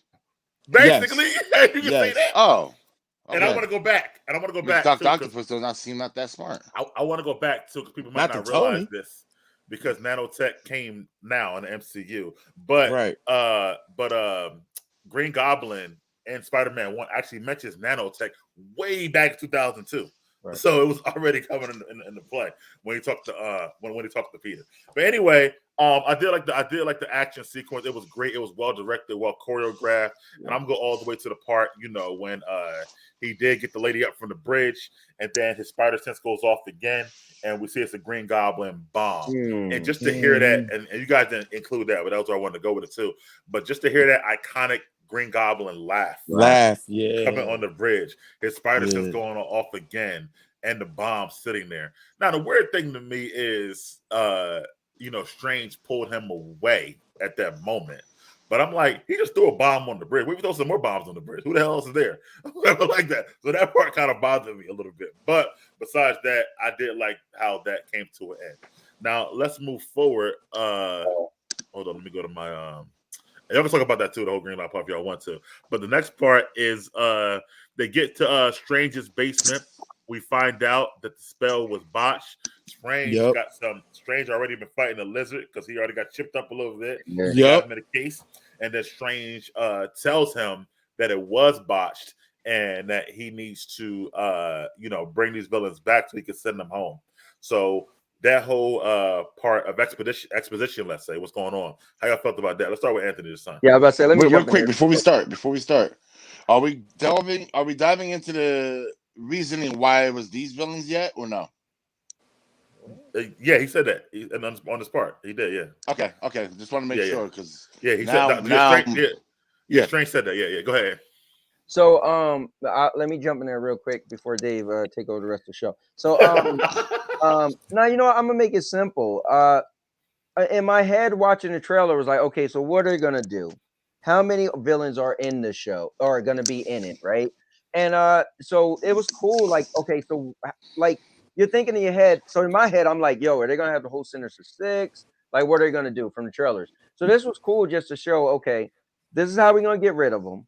We got containment units. Whatever it is, they can't get out, right? Because it's a magic spell. And we're gonna send them back. I think it was cool because this is when it got a little sentimental. That the Sandman was explaining that no. Well, no. We're not there yet on Sandman. We're just when they first came back the first time, when it's just Doc Ock and Lizard, and then Strange is telling him how that the spell went wrong, like Dave was saying, and why it went wrong. Okay, all right. So, I mean, you know what? It's we want to know, right? Like, okay, what's going as movie viewers right now? We're like, what the hell, right? So now I need to know, and so this was cool because this was that letting us again. Dave was like, well, did he say it yet? So this was that point where we got to find out where they were coming for. The spell was messed up, and it was bringing people into our world. What about seeing the lizard and I took, like I said before, the whole when they pulled him away from Green Goblin on the bridge. So first of all, man, seeing the lizard, I was like, that was cool. Having him, in the containment, and because Doc Ock got pulled into containment, right. Yeah. So I mean, it was. Listen, I was into it. I was all right. Once the bridge happened, I was in my seat again. Some of you guys, I'm not saying names, watch these movies, and as the movie's going on, you want to rewrite everything. I kind of want to sit down and see what they give me, and when the movie's over, I might be like, that was kind of cool, but that kind of was bothering me. I don't want to rewrite everything because it's already done. So I was sitting for the ride, and that part of the ride was still good. Okay, that was a good way to end it. E? Okay, so I like that. I love that part, that basement scene, right? They were in the basement scene. I love that part. I love the fact that the lizard didn't say nothing. He didn't talk to nobody. He didn't speak at all. He didn't say nothing to nobody. He had everybody fooled in there. They're thinking he's a dinosaur. I loved all that. Yeah, I agree with Ant with that one. I'm trying to remember what else went as far as down. Well, with Dr. them two in the Strange basement. explained to him, what happened with the spell and why. Yeah, I like the. Is this your Peter Parker? Yeah, no. That's what happened. I loved all that too because it blew Spidey's mind, and it also made you think of the other Spider-Man, of course. Well, hold up, I'm surprised. Well, we still got Dave and Mike, but I want to know if I won't say nothing yet. All right. So before I do that, shouts out to Ray the Gaming Cyber who just joined us in the chat. Appreciate that. Welcome, fellas. Dave, go ahead, bro. Okay, so this is where the movie started to lose a couple of points. There you go. Not like whole points, You. fractionals. Oh, is that Ray? Yeah. Electro Ray, what never up? discovered Spider-Man's identity in Spider-Man 2. Hold on, E. Hold on, Dave. I'm sorry to cut you off. We're not at Electro yet. We're just where he comes back. Oh, then we were talking about the villains, like the reasoning for why those villains were chosen.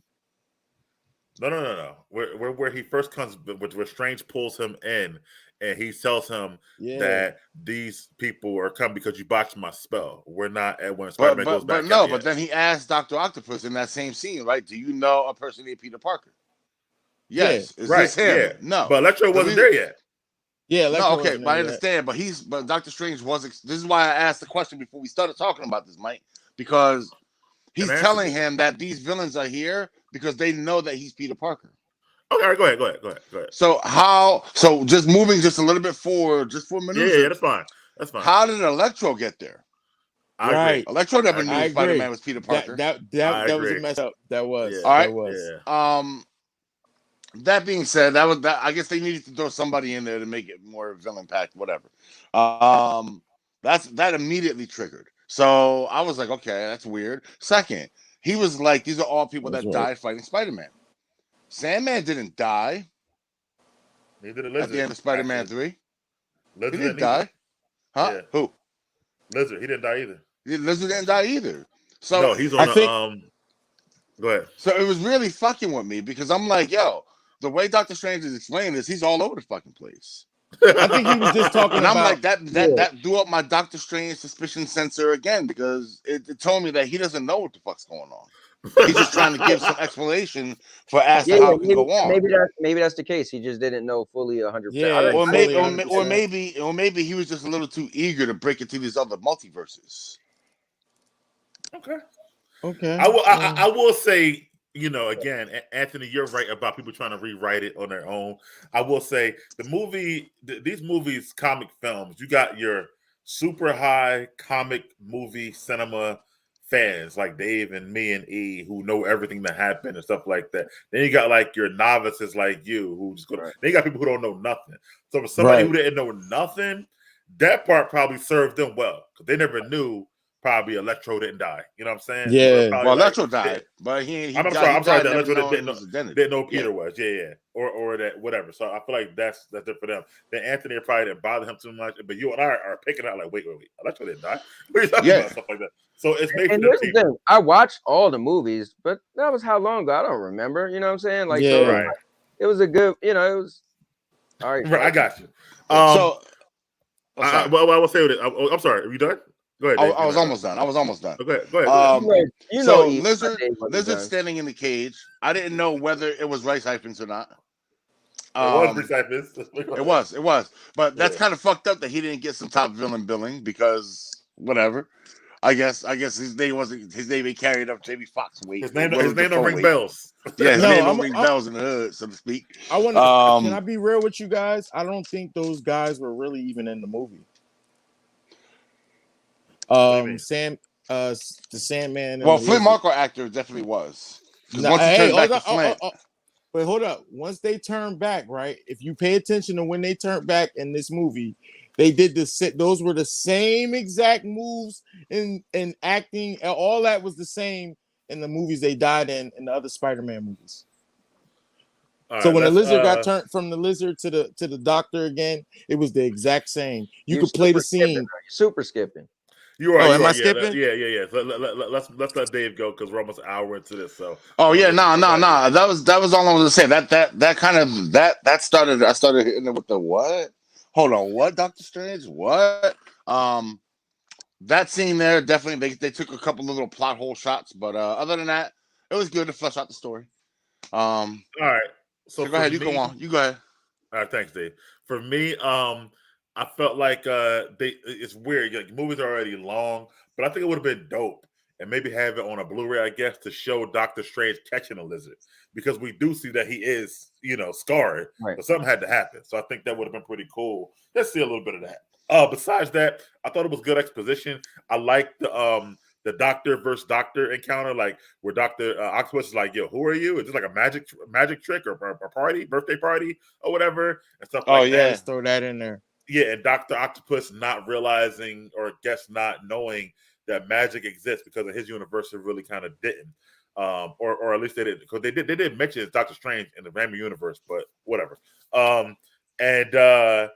like that part. Some of it is plot devices, to make this movie go along, so they can't fill in all the holes, and that happens a lot. I mean, listen, when you got 27 movies and you're trying to have them all continue, right? And now you add 4 or 5 shows, you're gonna have some slipping. It's almost and impossible. On top of that, you got people like Dave and E who know all these other characters, so you gotta be like, man, how do we put this in there? But somebody can be like, wait, what about that character that was in episode 248 that they never showed again? But we're technically this is about episode 248. Yeah, so it is what it is, man. One more thing, by the way, E, you was wrong. E, both of those actors were in Spider-Man. I'm just saying, all I'm saying is when you get a chance, play those scenes together, and it's the exact same. I gotta go too. So I mean, I gotta say my part. So I like that. Like I said, I want to back up a little bit. There was an Easter egg on the bridge. They just probably caught it. It's always one with the license plates. In John Watts' film ASM, so he always starts with ASM, Amazing Spider-Man issue. I think it was 22. That's when Doc Ock first came. So that was an Easter egg. I want to put it out there. But as far as the inside the house, I like the Strange and Holland relationship. So I like seeing them two together a lot. Tom Holland plays good with like elder mentors, him and Tony. Him and Strange, even him and Nick Fury, even the fake Nick Fury to a bit. So I think that kind of works for him. I like that. Now I want to move on forward to where we know the spell is botched. Peter says, I need help. His help is Ned and MJ, obviously. And then he brings them down there. They're all excited, whatever. But then we get to them, and I'm going all the way to when they capture Electro and Sandman in the woods. So, Dave, why don't you start to get it out the way? No, go ahead, Dave. Yeah. So that part was okay. I think in a world filled with Avengers and heroes all over the fucking place, people who already know your identity and shit, I would think you could do a lot better help than Ned and MJ. But it's whatever, He had to get them some screen time. They need to get their checks too. How about them? How about Sandman and Electro getting caught? Oh yeah, that was kind of a little too easy. Put it like that. He made Garfield look like a bitch. How fast he took care of Electro. This dude struggled for a whole 2-hour movie. This dude wrapped him up in like 6 minutes flat. Well, 6 minutes flat. Technically, Sandman helped him, but that's not the end of it. That's true. But yeah, that's true. So I'll give you that point there. Other than that, I thought the fight scenes went a little too quickly. I thought they were trying to. It felt like in this movie that at that point they were trying to rush this shit along. Like, okay, let's get these out the way. Let's get them in the cage so we can get some interaction between everybody, and that's what it kind of felt like. I agree. Yeah. If Electro wanted to, Electro could have just disappeared altogether and just shot through a power line and been out if he really wanted to stay out. Right. But yeah, it was okay. I just felt like it was a little rushed. Sandman coming to help him. I don't understand why they made him a villain. Why they turned him right back into a villain immediately afterward. If I'm Spider-Man, I would have been like, no, let the dirt guy out. What the fuck are you doing? Like, he helped us. Like, what the fuck, But it's whatever. Yeah, but he was so quick to turn to turn back. Well, yeah, he was mad as hell. Well, since you're already talking, E, why don't you go next on that whole part? And this is the part where, all right. So MJ and Ned come and they get Electro and Sandman. I don't know why he had them taped. I don't know why he had the phone taped on his chest. I forgot about that part. Yeah, that was dumb. Yeah, that was mad dumb. I get Electro coming through. I get all that. I still, like you said, Electro could have just dipped off with all them power lines and stuff there. But I don't know. Was his body forming? Was he forming as he was coming? He looked like he was moving like Electro moved in ASM 2. All right, yeah, because it looked a little weird. Through power lines and do little sparks and shit. Like he was just, he could have dipped. That's the bottom line. He could have just dipped from that. Yeah, he could have dipped. He could have dipped. I didn't understand why Sandman was so quick to like straight up turn like, oh, I don't know you, bro, it's still Spider-Man. It's still a Spider-Man character. You know what I mean? It's still the guy in the web suit, whether he looks different or not. I don't know you, and was nah. Come on. Because he didn't know him. Yeah, but you was just working with him. If that's the case, if you didn't know him, what you was helping him for in the first place? Everybody got their own. And Ant, since you're talking already, why don't you go ahead and jump right in there? So there's very few things I nitpick on, but when I was watching the movie, I was like, yo, your spider sense is 8 billion times faster than your friends taped to your chest. So, because he had them, he was like, guys, make sure you're looking out. Make sure you see stuff. I'm like, wouldn't your spider sense feel whatever they could see a billion times before they see it? So that, I didn't get that. Was a little, that was a nitpick of mine. But again, I realized, okay, what else can they do? Like, so like with Scooby-Doo, right? When you have like Scooby and Shaggy, they doing everything. You don't need Velma and them, but they write them in there anyway so they can feel like the Scooby-Doo and the crew is doing something. So, you know, I realized that. What was cool though, guys, I don't know if you guys felt this, but dude, it gave me the scenery was almost identical to when Thor, Iron Man, and Hulk was fighting each other. Oh, yeah. No, Thor, Iron Man, and Cap. Yes, sorry. Thor, because Cap had the shield. Iron Man, Thor brought it down, and the big put the hammer down. Put the hammer down. I was like, yo, this is a cool scenery because it gave me those vibes. But I told you I watched that last night, Avengers 1. So yeah. And Mike, wasn't it like, well, you just seen it recently, but didn't it still had the look of like the dark wood? Yeah, he did. But he's like, stand down. He's like, stand down, Metal Man. Shakespeare Park. Mother, you weareth her drapes. Right. No. When he said, put the hammer down, he said, no, you don't want him to put the hammer down. Yeah, he loves his hammer. Yes. Go ahead. No, the scene, you know what? I didn't have a problem with it. I thought it was cool because I didn't expect Sandman to go against Shocker, or Electro. So what was cool was like you don't often get to see, like, you ever watch a wrestling match, you like, yo, some of the best matches are when it's a heel versus heel or face versus face. So it was cool just to see that, for them to throw that in. Since Jamie Foxx is there to get his Facts. For me, that was a plus. I was like, oh man, we got to see them beefing, you know. So I was cool with the scene, man. I liked it. So I'm gonna go back. First of all, I agree with Dave when he said MJ and Ned. They had to put them in there, give them something to do, kind of like just props, basically. Because again, the universe is about to fall, and you opened up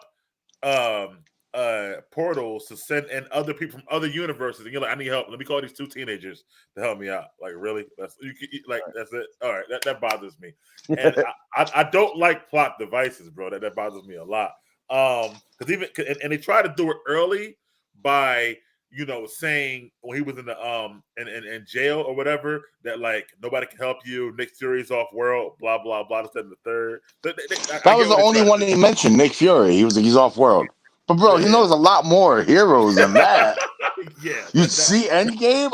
I would have been like, did you see the final battle in New York? How many heroes showed up? Come on. They could have told Doctor Strange, let's get some sources to help us out. Then fucking Ned. Get Ant-Man over here, damn it. Get Ant-Man over here. We need him on this. But anyway, I'm with Ant E about the tape cell phone. I don't even get the point of that. Again, I guess it was just give them more lines. Because first of all, they're in the dark woods. And he's moving how fast swinging? And he's like, which way should I go? See that. What?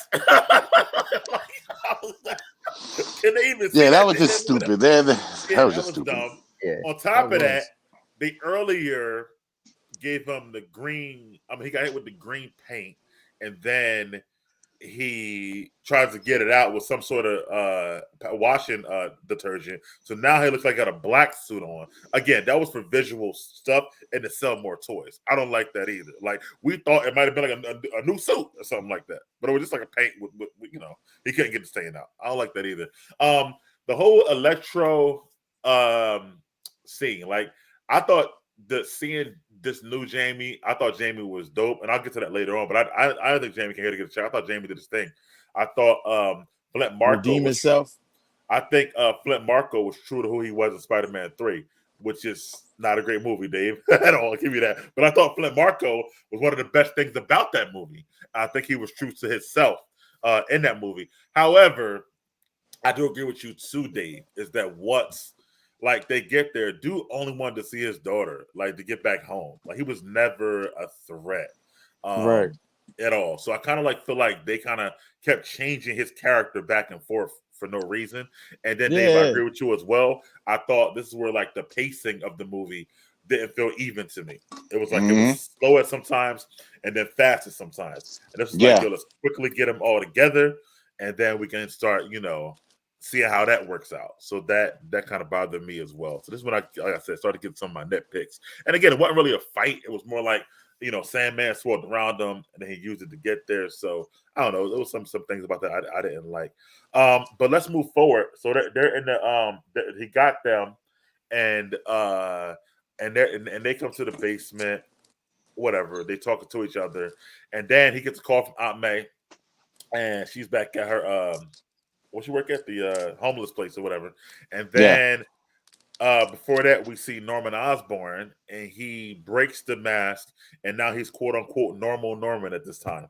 And then they go there, and he's with Aunt May, and she is trying to help him and telling Peter that you should really help him. He's like, I gotta send him back. She says like, so you sending him back for you? I mean, for them or for you? And that's not what we do. And then they come to the basement with Norman Osborn as well. And then we get those meetings too. So let's go all the way up until when Norman comes to the basement and him and all them talking. We felt about that, E. Let's start with E this time. All right. Actually, go to me second. All right. Go ahead, Ed.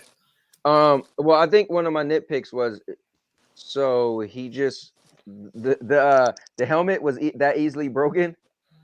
Right. That didn't bother me. He just smashed it on like the rocks and it just broke. I was like, dang, that's all right, whatever.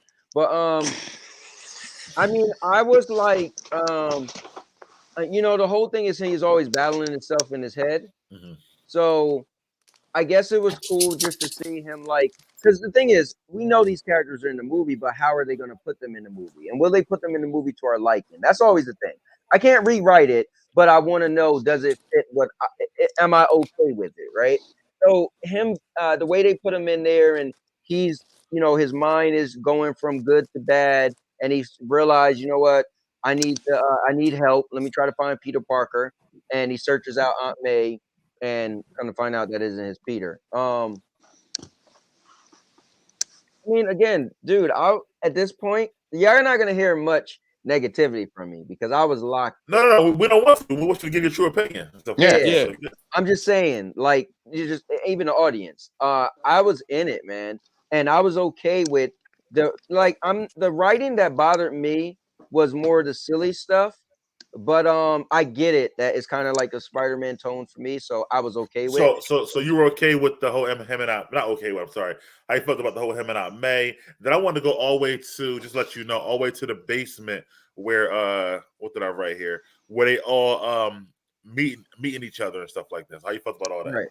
I mean, I thought it was really cool. All right, first I'll back it with Aunt May.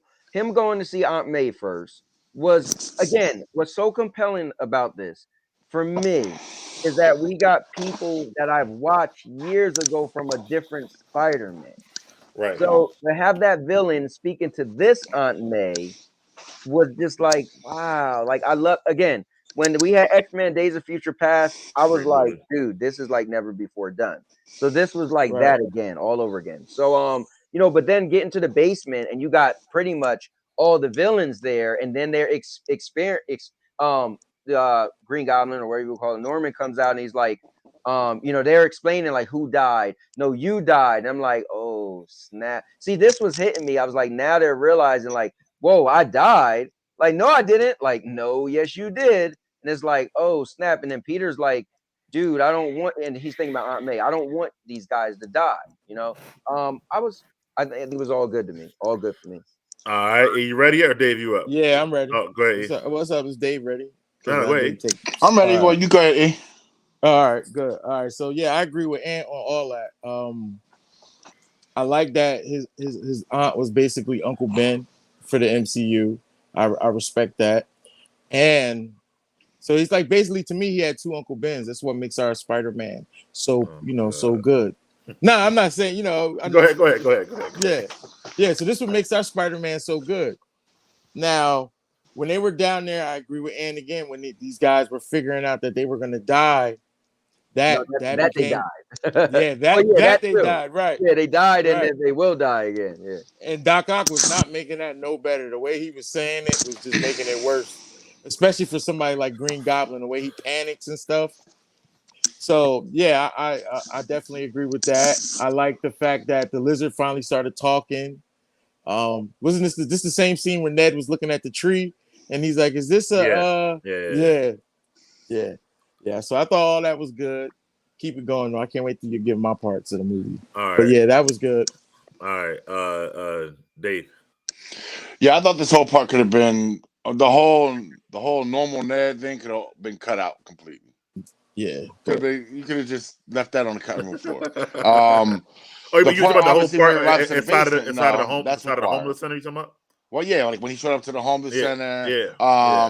Him smashing the mask on the dumpster was just like. It just shows you how weak Tobey Maguire Spider-Man was. He punched him in the face all that time. And right, all them times. But yeah, this guy smashes with one hand on the corner of a dumpster. It's whatever. I'm gonna leave Tobey alone. But yeah, the only part that was actually required viewing, I think, was when Norman showed up to the basement to view all the other villains that were there. There was one thing also I wanted to say earlier about, I think we were 2 scenes back where he started capturing the villains. Who wouldn't have liked to see Lizard versus Doctor Strange? Right. That's what I said. Yeah, I would like to see that. Yeah. So okay, I didn't know if that was said or not. So moving forward again. It was nice to see the villains interacting with each other, their own little quips on each other, how one knows about another, like, oh, I know that guy, oh, I know him, oh, I know this, I know that. And I like seeing the shock on Norman's face that there's no Oscorp. And MCU. I like that too. So and not only the shock on his face, that's like that one line, that's huge for the MCU, that there is no Oscorp. Now here's another question I was thinking, right? Why did they not have Harry come over as well? Oh yeah, Harry was also a Green Goblin. Yeah, but so here's my thing with that, right? You know what I don't like? You hear the term palette swap in video games, right? You'll have, like, when they had Eddie Gordo and then they added a Tiger, and I'm like, bro, it's the same character. I don't need the Hobgoblin and the Green Goblin because y'all the same person. Understood. What about Venom?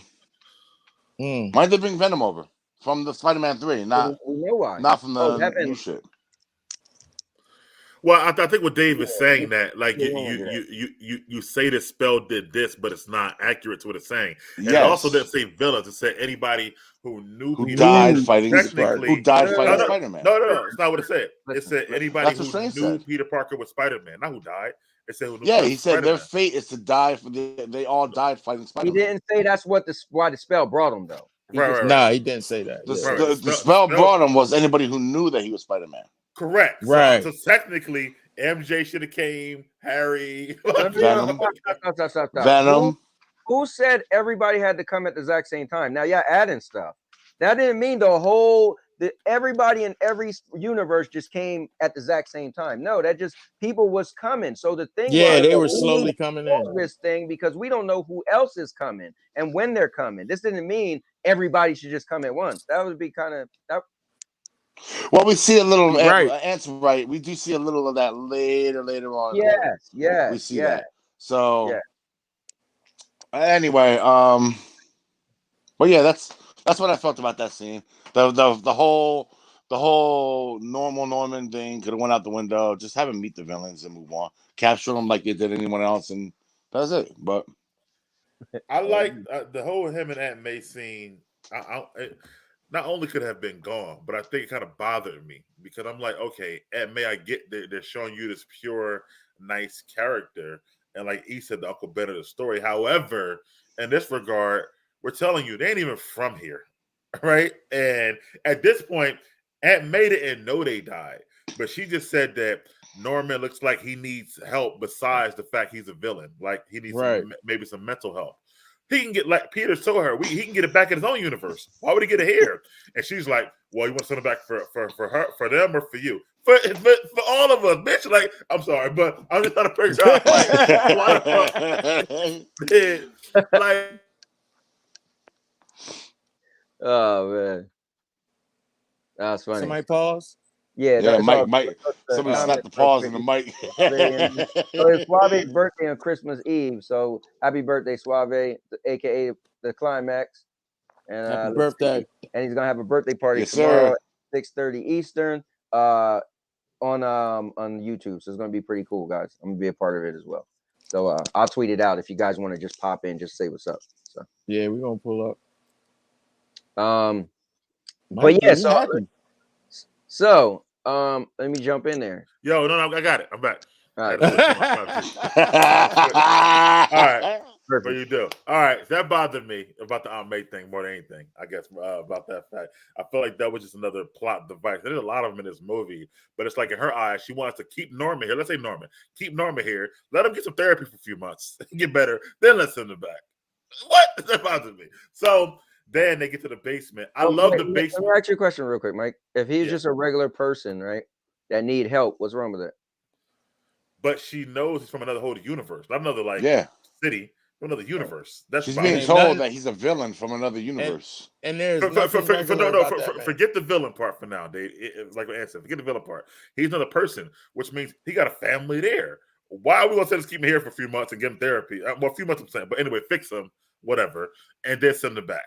He need to go back now, like especially in a spot where there's nobody for him to worry about. But I think the thing is the state he's in right now. It seems like it doesn't seem to her. It doesn't seem like he had that same help at home because he wouldn't be like this. So she just feel like, why don't you try helping this guy instead of just feeling like he's not my problem and send him back because he looked like he needs help.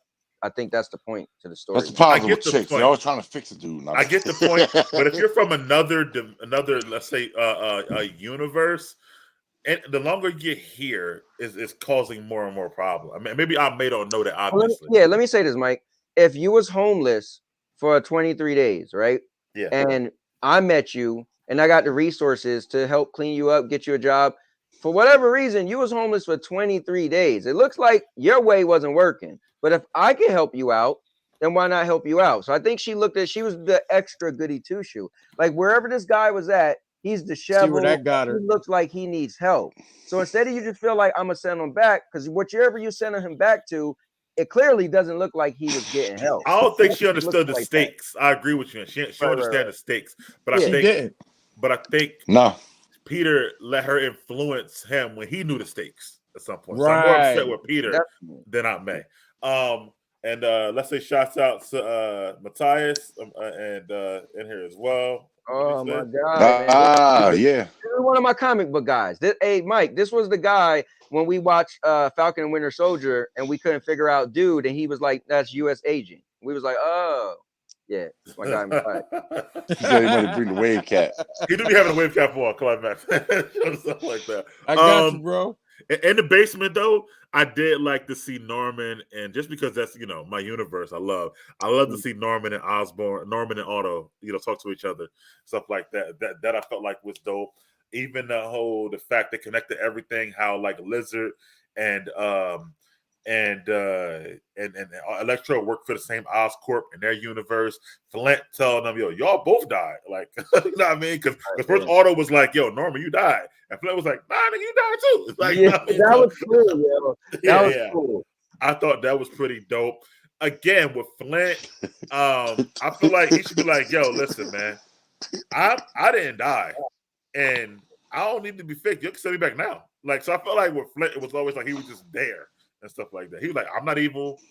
I didn't die. Can I go back now?" Like, you know what I mean? So I felt like that. The rest of them I kind of get, but I'll get to some of the stuff later on with the whole plan. So let's move on to one of the best parts of the entire movie for everyone, no matter who you are, which is Peter does hear Aunt May. Strange is being strange. Like, yo, they got to go back. I don't give a damn what the hell happened to them, basically, or whatever. And then Peter decides to take the box, and we get the Strange versus Peter Spider-Man. Let's talk about that, Ant. All right, man. So here we go. Let's do it. The bad thing is, I don't. So Okay, when I seen the trailer, that scene, what we're talking about, What's up, Marshall? seems like Inception, right? That's all I can think of. And Inception obviously is a great movie, right? Brilliant. Yep. Amazing. So this gave me that Inception vibes, and I was like, yo, but for whatever reason, I thought what was happening here was gonna be more of the movie. I didn't realize it was only this scene. So I was like, oh, okay. So the scene was great because it gave me this Inception type scene. But I will say this. I don't know, Spider-Man beating him or stopping him. But I get why they had to make it. I guess in the movie I was cool with it. And then when you and I or all of us talked last time, I was like, all right, let me get out of here. You guys made a good point. It was like, really, he just webbed him up and he was stuck for what, 12 or 14 hours. Yeah. So I was like, you couldn't get out of that. But anyway, the scene was dope, man. Come on. You got you got Strange. You got Strange versus Spider-Man on the train, and it's changing, and it was great. All right, yeah, that's all. We stopped there. I just want to get into that the Strange versus Spidey scene. Go right ahead, bro. Man, I felt disrespected a little bit because, you know, Tom, my favorite Spider-Man, of course. You know what I mean? And Spider-Man is smart and all that stuff. But when Doctor Strange says he controls the mirror dimension, literally, that means he controls it. So how does he was controlling it? But how do you get stuck up in there like that? Like I'm confused on that. I got a question for Dave and E after I go, but you know, Doctor Strange wise. But Dave, what's your thoughts on the whole Spidey versus Strange thing? Yeah, that was a dope scene. I'm still a little puzzled as to how he can knock the soul out of Spider-Man and Spider-Man's arm still moves. Spidey sense. Bro, his Spidey sense is with Peter's soul, not in the physical body. It's not like something he can go in and cut out. He knocked the soul out of him. I think his Spidey. I think what they're trying to say, not me. That his Spidey sense, but then bro. So that got my Strange senses up a little bit more because the Spidey sense is danger. He got his yeah, I muted E. Hold on. I had to mute you. Are you back? All right, listen. So the spider, I think what they're trying to say is that his spider sense is so powerful. I got you. That even when they take his soul, you part of his body can still feel it. That's what they're trying to say. I feel like. Right. So regardless though, I took it as the Spidey sense only reacts to danger. It doesn't react to like friends or anything like that. It's not like he's not getting a Spidey sense that Mary Jane's about to walk through the door. Okay. All right. So I kept trying to piece together strange. Like anything, and whenever the Strange was on screen, I was like overanalyzing. Because I know he's got a movie coming up. And after seeing the first end credit scene, which we'll get to, you know, you kind of like, oh shit. But anyway, I thought the fight scene was cool. I never really did like the whole Inception thing with the things flipping inside out. E has a hell of a point. How the hell does Strange get trapped in his own mirror dimension? Still can't figure that out. I guess they're just gonna whitewash over that shit. Of course they are, yeah. Yeah. But yeah, it was a dope scene. It was a dope scene. I'll get to that in the reasoning why, obviously. So visually stunning. Yeah. But yeah. Well, Anthony and I both like Inception. We've talked about this many a time. Right, so yeah. I thought the one thing about Doctor Strange, like Doctor Strange's movie, for a lot of Marvel fans, it's kind of like middle tier, like the movie itself, a lot of times. But visually, it's stunning. You know, yeah, absolutely. Yeah, and it's got everything, you know, like as far as like it's probably the best visual effects in the whole MCU, to be honest with you. So I like that part. You know, I already told you I didn't like that Peter try to take the box at that point. You know, I felt like, whatever their fates were. You know, at this point, we're talking about the whole universe at this point. And I felt like his friends and Aunt May kind of went along with that, you know, too easily. Like there is a clear, like they have to go back. But as far as the fight is concerned, I love Doctor Strange with his portals and Peter slinging himself. I thought that was dope. I love when he sent the cape after Peter and then put him in the mirror dimension. I do feel like Doctor Strange held back because he's a kid. Yeah. Stuff like that. So I feel like he held back, which is fine. I felt like them having Peter use math was true to Peter's character, so that was dope. However, with like you guys said, having him there for 12 hours, I thought it was a way to get Doctor Strange out the movie. Out the movie, right? Because he wouldn't At be that in there for point. 12 hours in the Right. in a place he controls. Yeah, that he controls. But I felt like that was another twat device that I keep saying throughout the show to get Strange out the movie. So you let put Peter a kinda but you handle put a things. mystical house arrest bracelet on him. Right. Now, my question for you guys, because we do see Peter take the box and also the ring, but I could have swore I seen Strange make portals without the ring in other movies. So am I wrong? Do we need the ring to make portals or not? Now that you That's a said really that, good. That's a really good question. That's a really good question, yo. Yeah, that's what I was saying. Let me say this real quick though. I think Strange is always. I think Strange. I have to go back and watch it again.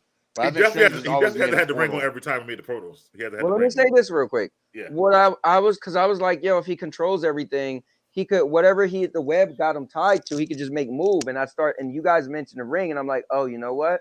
Whenever Strange is doing something, he has to move his hands.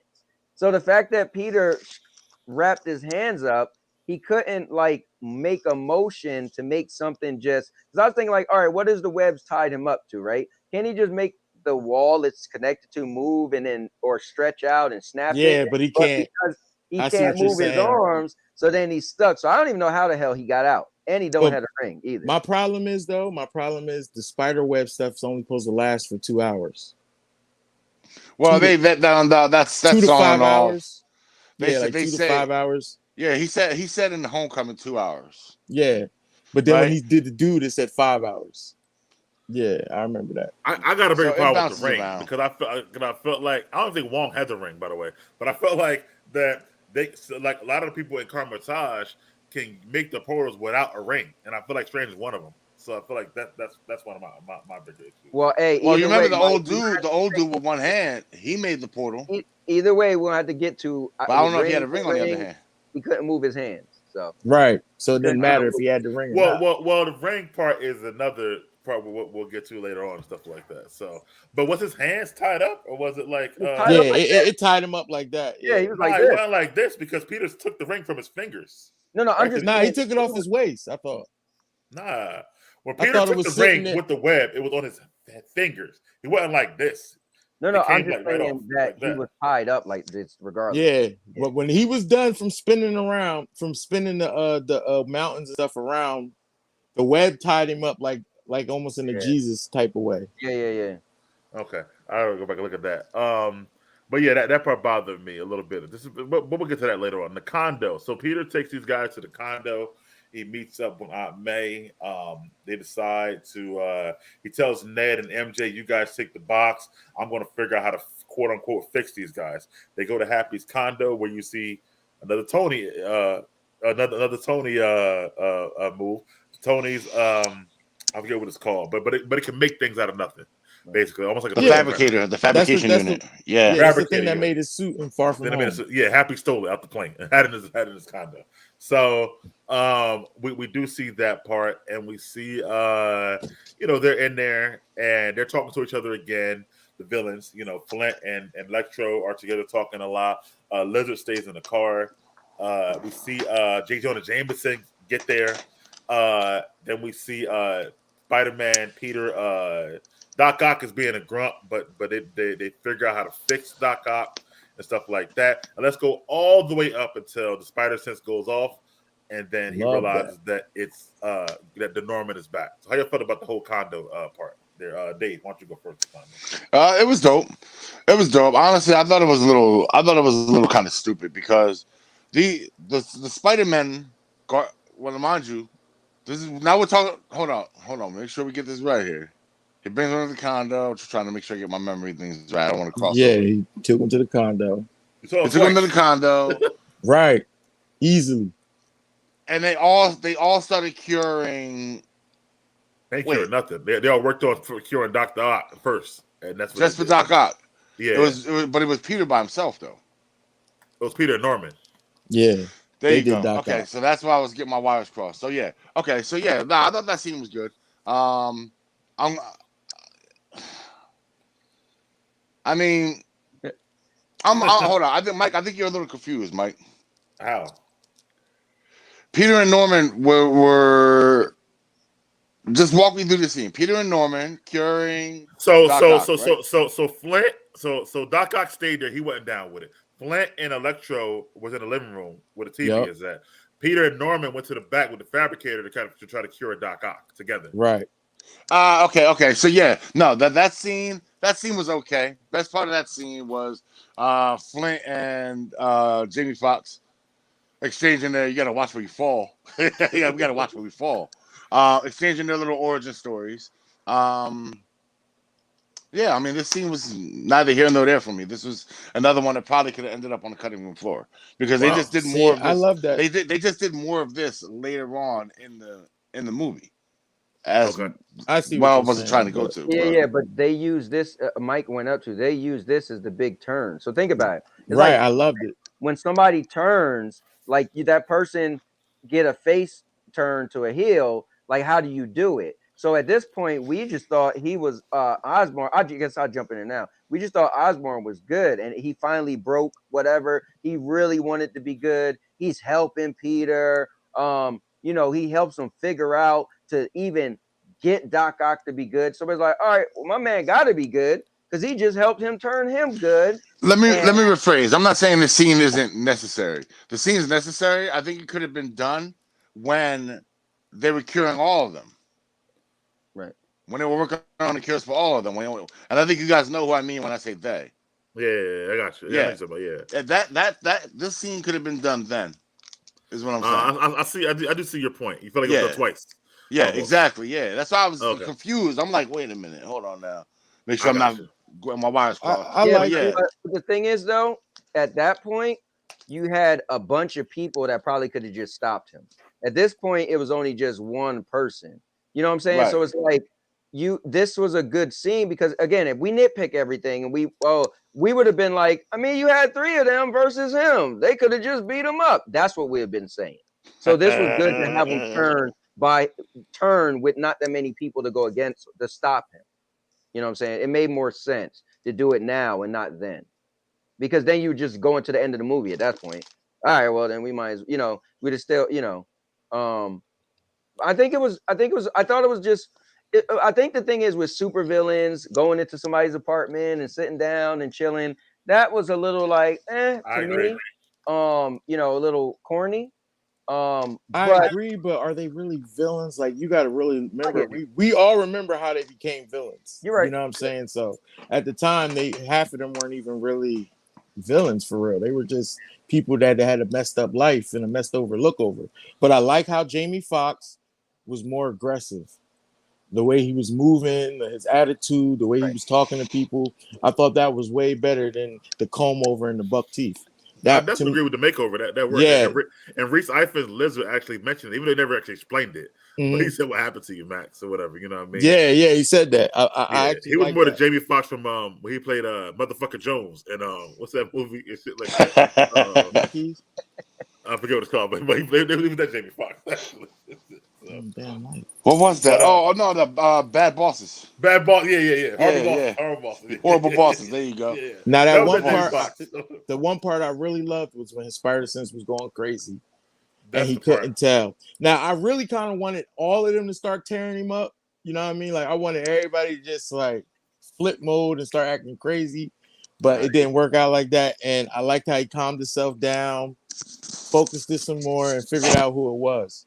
You know what? For me, I agree with Anthony and E more than Dave. I first of all, when Norman said, "I'm somewhat of a scientist," myself from right, Spider-Man 1. Yeah, so again, it's a good callback for me. There's a lot of callbacks in this movie, obviously. So that part got me.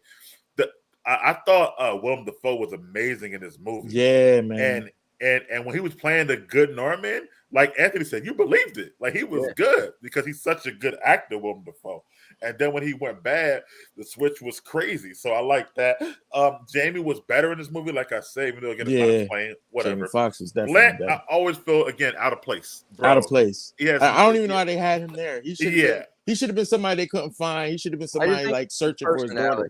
I think it's his personality, the way he is. He's just They should have had him searching for his daughter. Or and something. he's not. And he's never. And like in all his in this, he's not evil at all. So it's like right. So it was a waste with him.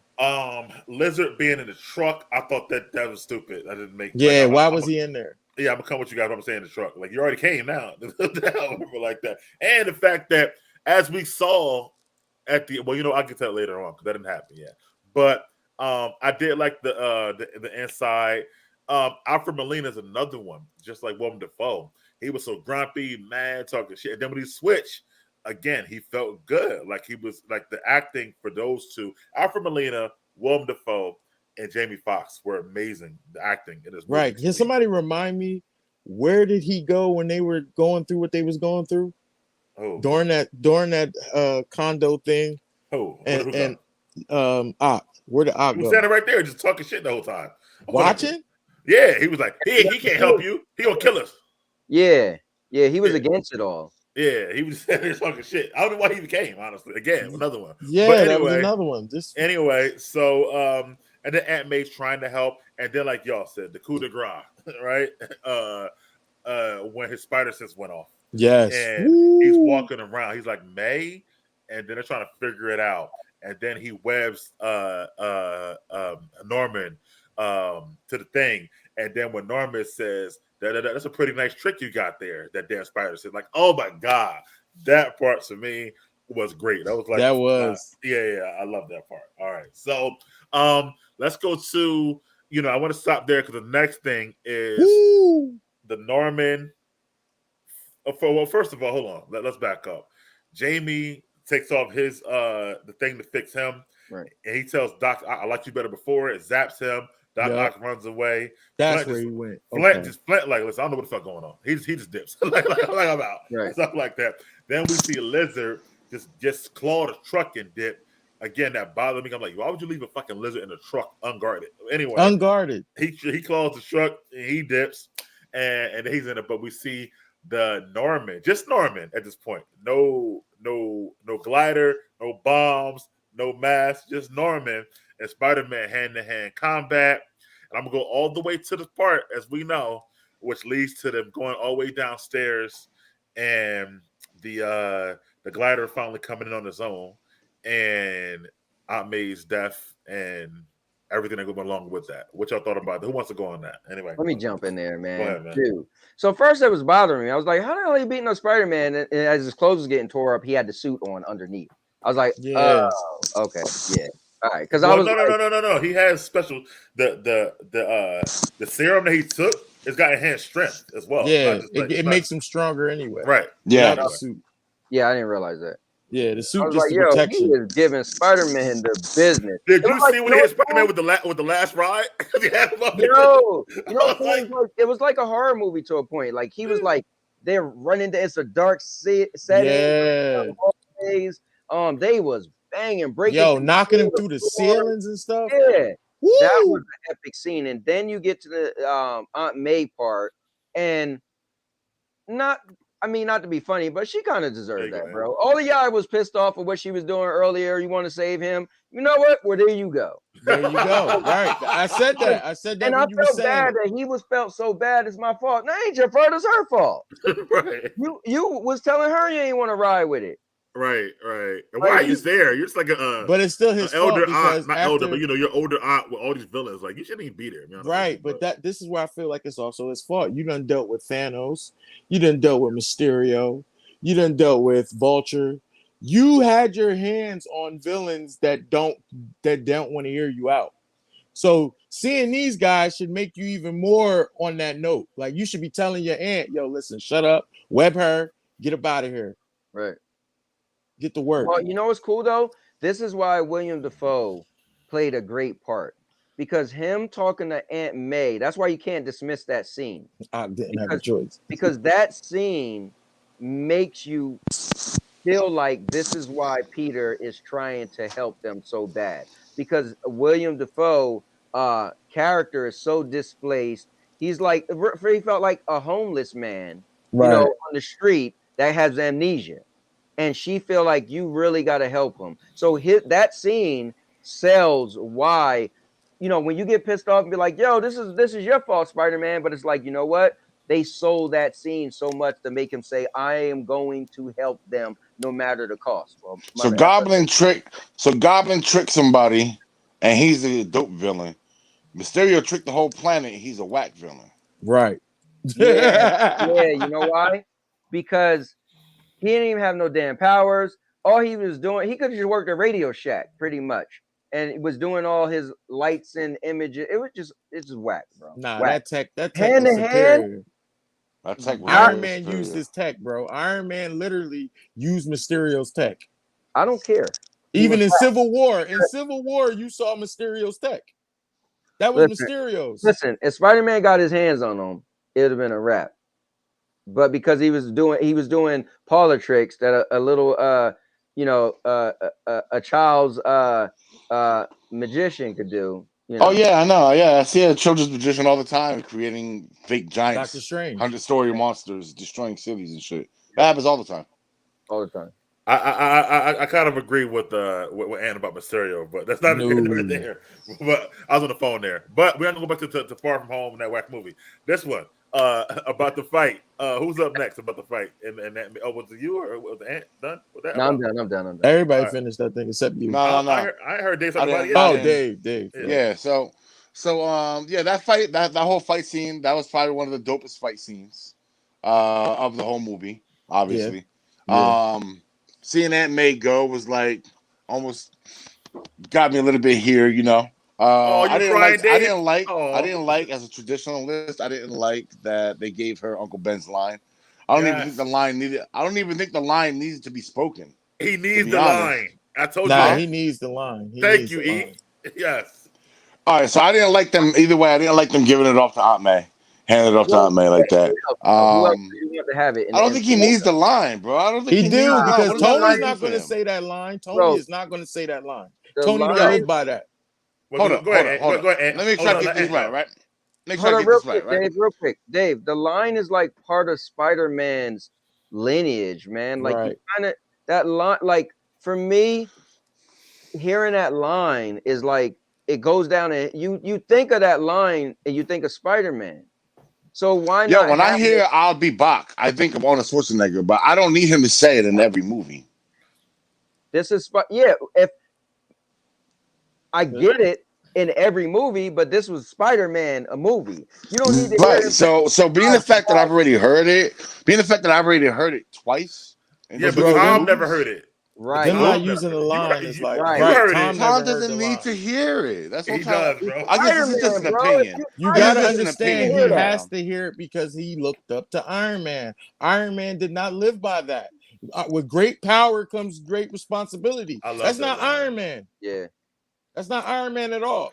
So hold on. So his response. So he has, with great power comes great responsibility. Then he immediately goes out and tries to kill the Goblin.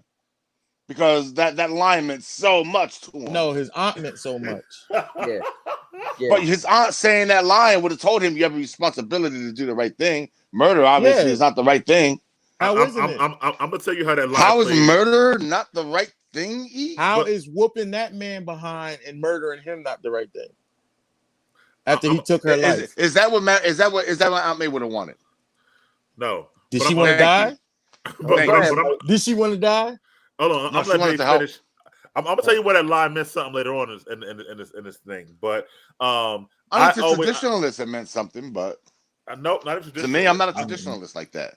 Like as the comics change, I'm still reading comics to this day. So as the comics change, I change. Are you done about the fight and Aunt May's death? Are you done? Oh yeah, I'm good. Yeah.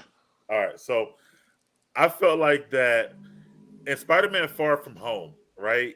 The whole thing is that, just to go back to that black movie, but the whole thing is that Mysterio was easily able to sway Peter because Peter's like, yo, I want to hang with my friends. I want to go to this show. I want to do this, that, and the third.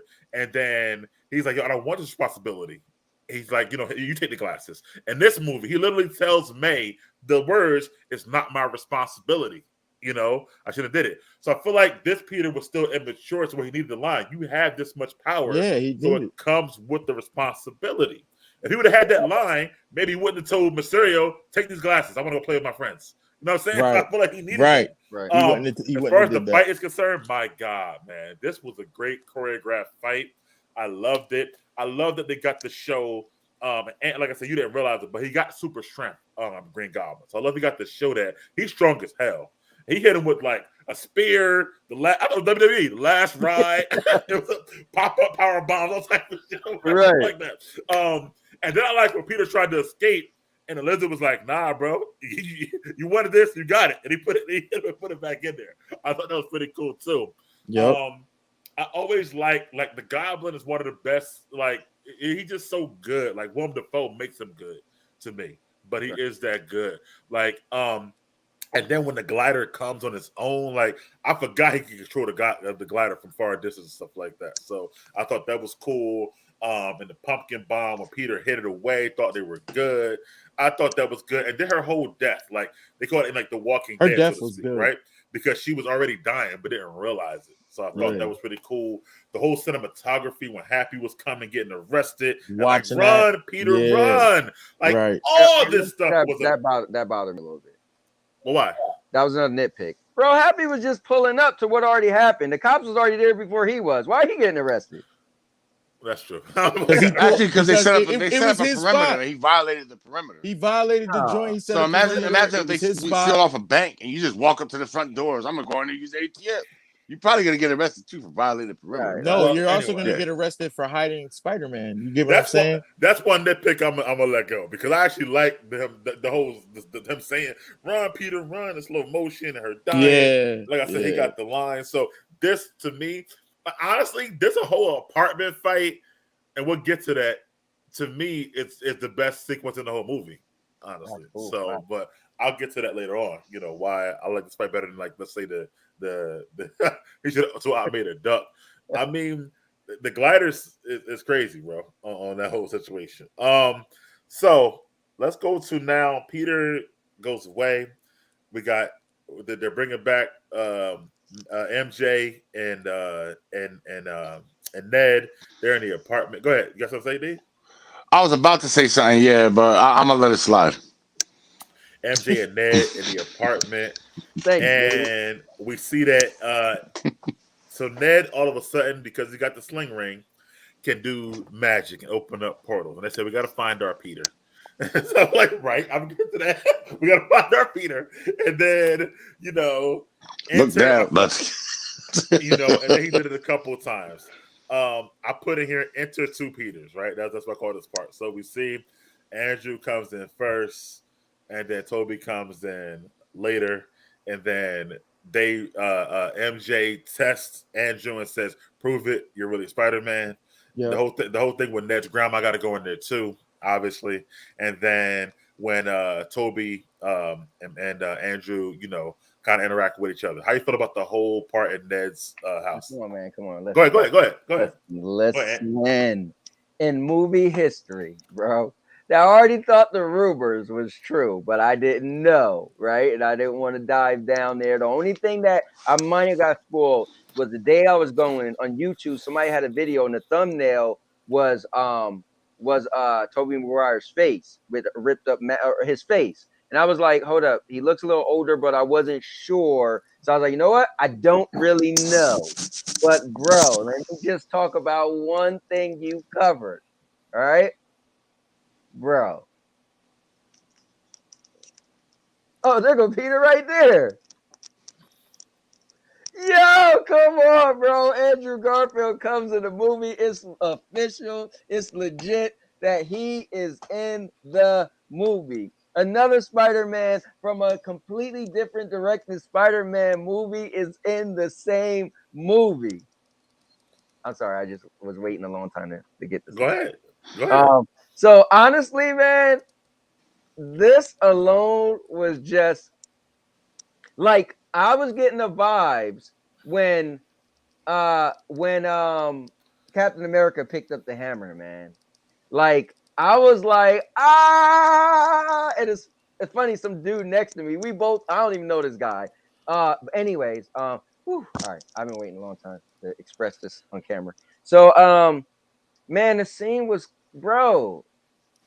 Okay, so then I'll get past that. So then, you know, the next Peter. Go ahead. The next Peter. How did that give you? let me get to. It was kind of stupid. They was trying to get him to prove that he was, you know, Spider-Man and Peter Parker, and it was like, all right. One thing bothered me, but so you know, he's doing the whole thing on the roof. That was silly, but I feel like there's a bunch of silly stuff in this movie, but it goes together because they constantly have silly stuff, cool stuff, silly stuff, cool stuff.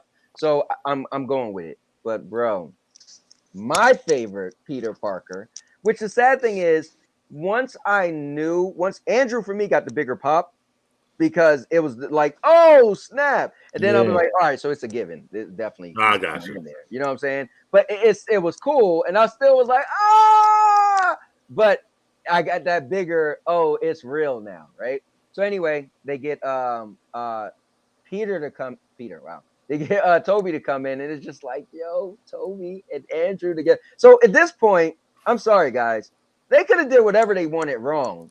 But at this point, this is where I stand outside of me watching the movie and just me being excited for what just happened in this movie.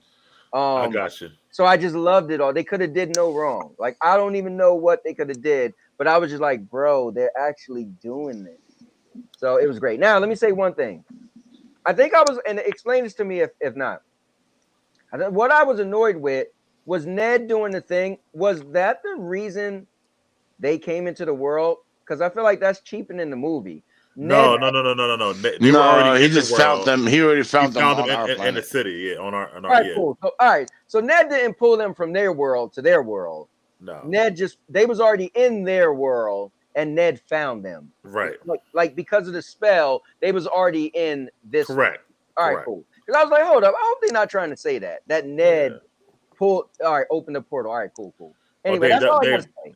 Dave, that was for you from Climax, Dave. Your boy. It was Dave. Yeah, that was from your boy. Wait, you sleep? No. I was looking at the Bills with the Patriots ass. Yeah, okay, so I am going to say what I had to say before. I am going to say real quick, just one comment. All right. I was going to say, how do we know? Obviously, Aunt May had to have some Uncle Ben in the past. How do we know that Uncle Ben didn't already utter that line to him at some point? Because we don't see it. Because we don't see it on the MCU. We already see him as Spider-Man. But the impact it had on him, and he just okay. I want to move forward. What impact? Hold on. Dave. No, let me jump in real quick. Dave, I don't think it mattered because they never showed it. So you could you can have it written on your wall at home. I ain't never see it in the movie, so I don't think it matters. Okay, there you go. All right. Remember this. Remember that exact phrasing. Remember that. Yo, I can't mess with Dave. Mike will tell you. Mike will tell you I'm the biggest receipt keeper ever. All right. So remember this day. Go ahead. That's all I had to say on that. You go ahead. How about the scene with Ned and the magic and the Peters coming in? All right. So yeah. So that's bullshit. That just I magically just no magic all of a sudden. Never mind that Dr. Strange with a fucking double doctorate had to go to Comitage and train for fucking months to even make sparks. Ned's just gonna pick up a sling ring. But he didn't have the ring back then. Dr. Strange had a ring back then. Yeah, he was practicing with the ring. He was practicing with the ring, yeah. Because they told him these are your sling rings. They left him out there. They left him out there on top of a mountain. Yeah. And the ancient one was kind of like, damn, you can't do it yet. Like it was left him right out there. You see this one-handed motherfucker. This one-handed motherfucker. Well, maybe Ned believes more than he. Nah. I can't go with that, bro. That's belief in a motherfucking quarter, bro. In the scene, we had Andrew and Toby. So what? Bro, I can't do it. Garfield could have came out. I don't know. Anyway, so Ned just magically knows magic. Whatever. Maybe he's a sorcerer supreme now. All right. He goes ahead and he's like, "Oh, I wish we could find Peter." Now, here's the problem. And here's why Tom is the best Spider-Man, period. Because if there's ever a big, giant fucking fight and a building blows up, all right, a Spider-Man anywhere in the city is going to know where the fuck that's at and go there. You telling me that this Spider-Man was just hanging out in the fucking alley somewhere while all this big shit was going down, while Goblin was beating the shit out of Spider-Man? Yeah. Well, I got more. I mean, hold on. Hold on, let me just finish, right? So He's right. he says, "Oh, I want to find Peter." How did the ring know which Peter he wanted to find? It could have been some regular motherfucker named Peter. It could have been Peter Griffin from fucking Family Guy. Because he's linked. It's his thought. Imagine it opened up with some dudes on a train. My name's Peter. Like, he knew he was trying to find a Peter that was also Spider-Man. Come on, man. Yeah, that's hilarious, so, bro. but it didn't know which Spider-Man he wanted, though. Nah. Okay. So that's why there's two Peters that's the Spider-Man in their world. So he goes ahead and he says, I want to do it. So he does it. And the reason why Garfield got a bigger pop is because Garfield actually came through the portal like a boss. He's like, and he jumped through and landed on the table all Spider-Man pose. So that shit got they went crazy for him. They went crazy for Garfield. And then when Toby showed up, you heard a couple of this. Who's Dave, that? Dave, that was your response. Because all he had to do was just walk through the portal. I know you was. I know y'all was. That's y'all man crush. But thank you, man. Yeah. Thank you, man. So Dave, when he opened the portal again, Dave, you saw that? Nah, I know what he said. Yeah. So you said, how come? He said no. Dave said his spider stance could reach the whole radio universe. Holland was using at the end for in outer space. He will be able to know what's happening. So why the hell he was using a cop radio at the end of the? That's true. That's true. Yeah, he's right, Dave. Exactly. Oh, because he went back. I don't know. I really don't know. Dude, I don't write the shit. I thought he had one built into his suit. Am I right? He has a scanner built into his suit. Am I that's right not the suit. That's not the suit. That wasn't the no suit. Tony's suit. I mean, man. He's not wearing that. He wasn't wearing that. He's wearing that suit through the whole movie, yo. I know. Yeah. He's like, he's wearing it through the whole movie. Then he's like, he never had I would never take that shit off. I would never take that shit off. But anyway, so the Andrew comes through. He does his little proof from Spider-Man. You had to have the stupid little grandmother in there with her little fucking jokes. Go get the cobwebs. Get the cobweb off the ceiling. Right. Yeah, I ain't like that. You know, it wasn't missed on me that she's telling him to remove webs and he actually make webs, but it's whatever. And then you have Toby come through to bore the movie up with his little fucking my uncle, and my auntie. So we ain't get to that. We ain't get to that yet. We saw when they came in the portal. Yeah. All right. Yeah, so when he comes through the portal, he comes through. Well, we ain't get to Toby's side. You just want me to stop at Andrew's. No, stop when he came through the portal. Yeah, that's it.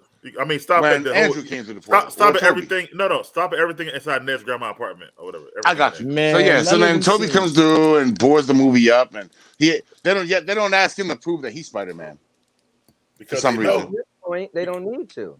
Yeah, they just got another Spider-Man that's Peter that proved he was Spider-Man and he's Peter. I just didn't think they cared about the second one at all. They were just like, all right, whatever. We'll just let you say you're Spider-Man. You come along with us. So right, and that was because he had no suit.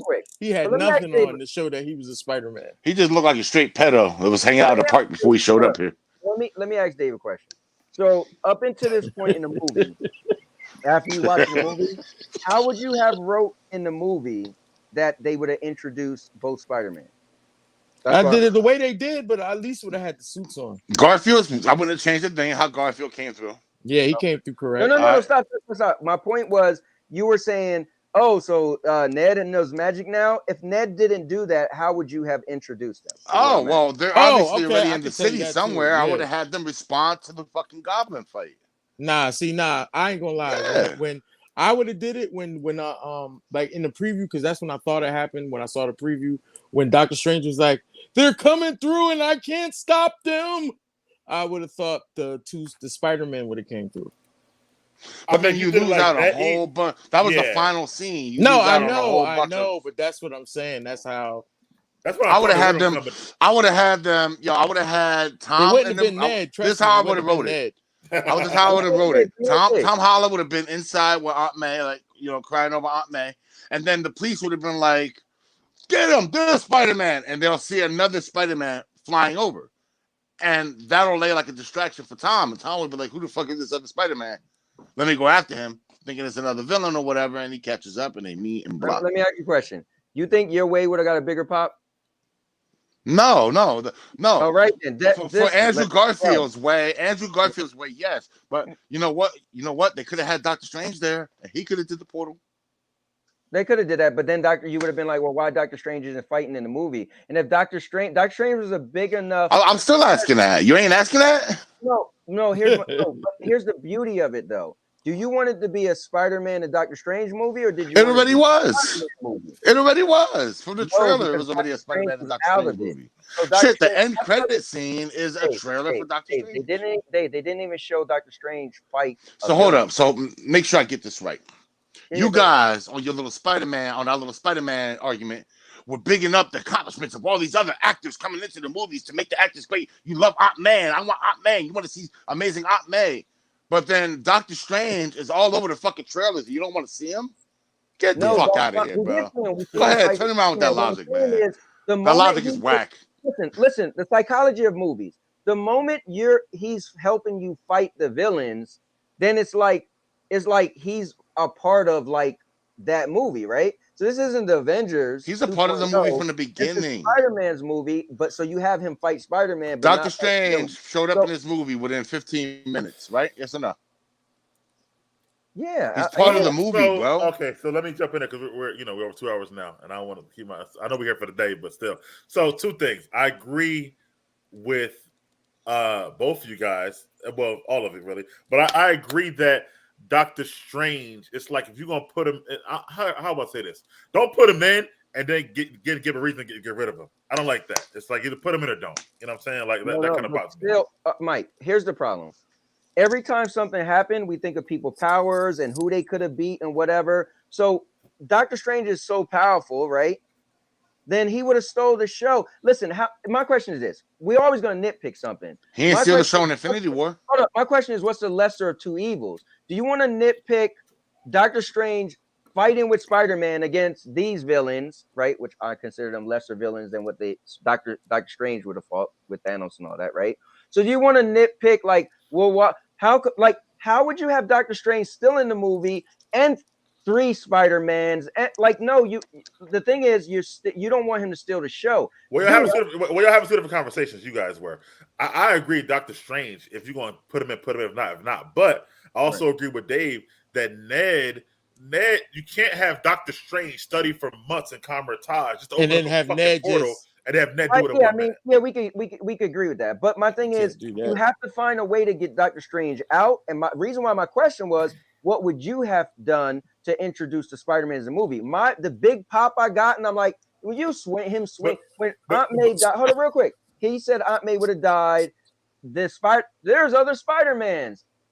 I wouldn't have got that because that's the moment is you feeling for Aunt May. So you wouldn't have that big, so I'm curious. I don't agree. I think the pop would have came, not the swinging, but let's say they walked in anywhere, the pop would have came, whether Aunt May died or not at that point. Yeah. I think the pop would have came regardless. So if Andrew would have knocked on a condo door and he would have opened the door to Andrew, it still would have got a pop.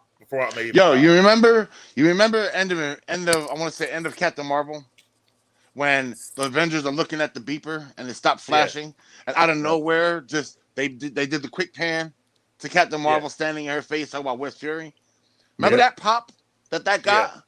They could have did that here too. They could have had Peter get up and turn and have Toby standing in his face talking about where's the Goblin. Yeah, anything. And that would have got a pop. You didn't need Ned, but I will say two things. I feel like I agree with you because I want to move forward past this. I think Andrew got a huge pop, and I was happy to see him. I'm gonna say this though, and I don't know if it's for everybody on the panel, but maybe for just me and Dave and E. But I feel like that the pop was lost because of so much of the trailers, rumors, and speculation. My theater erupted, bro. I was lucky enough to be in an erupting theater, yo. That shit felt like Endgame. It wasn't lost for me. So that's what it wasn't lost in my showing. At least in my theater showing, it wasn't lost. No, I don't mean it was lost like it didn't happen. I mean, well, first of all, no, I know what you mean. It's like for me. How about for you? Because you knew they were gonna be. For me, nah. For me, I was like, oh shit. Even though I don't like them like that, I'm like, oh shit. For me, knowing they were already coming, and whatnot. Because this started like, not just us. No matter where you went, it was talked about. Like, Yeah, but I knew it was Ask happening me a when they question. caught Andrew Garfield holding the pole. Hold on. And Ask he me a said, question. "You got spider blood?" what's your question? Hold on. Ask me a question. Ask me, did I know That shit ain't sound right, E. That's what he asked him though. So when I was never You caught reading Peter with holding the them, pole. Yeah, he's holding the No, pole. you're talking about never read stuff. Now I'm talking about 10 months ago. They said Andrew Garfield might be on. Like, it's been rumors for so long now. No. Listen, all right, give me a moment. Give me a moment. You know what I said? Give me a moment. So, Mike, I said to you, I don't like spoilers. You know what you said to me that's really important? You said, bro, I don't do spoilers, I do rumors. I said a rumor is only a rumor until it becomes a spoiler. Bro, we When you talked about sitting this in on. the damn movie, We talked and you're about this like, on. bro, that rumor was a We spoiler. talked about this on Mental Theater once about Andrew until it might be in the movie. You, me, and Josh. Like, Right. that's how long it's been out.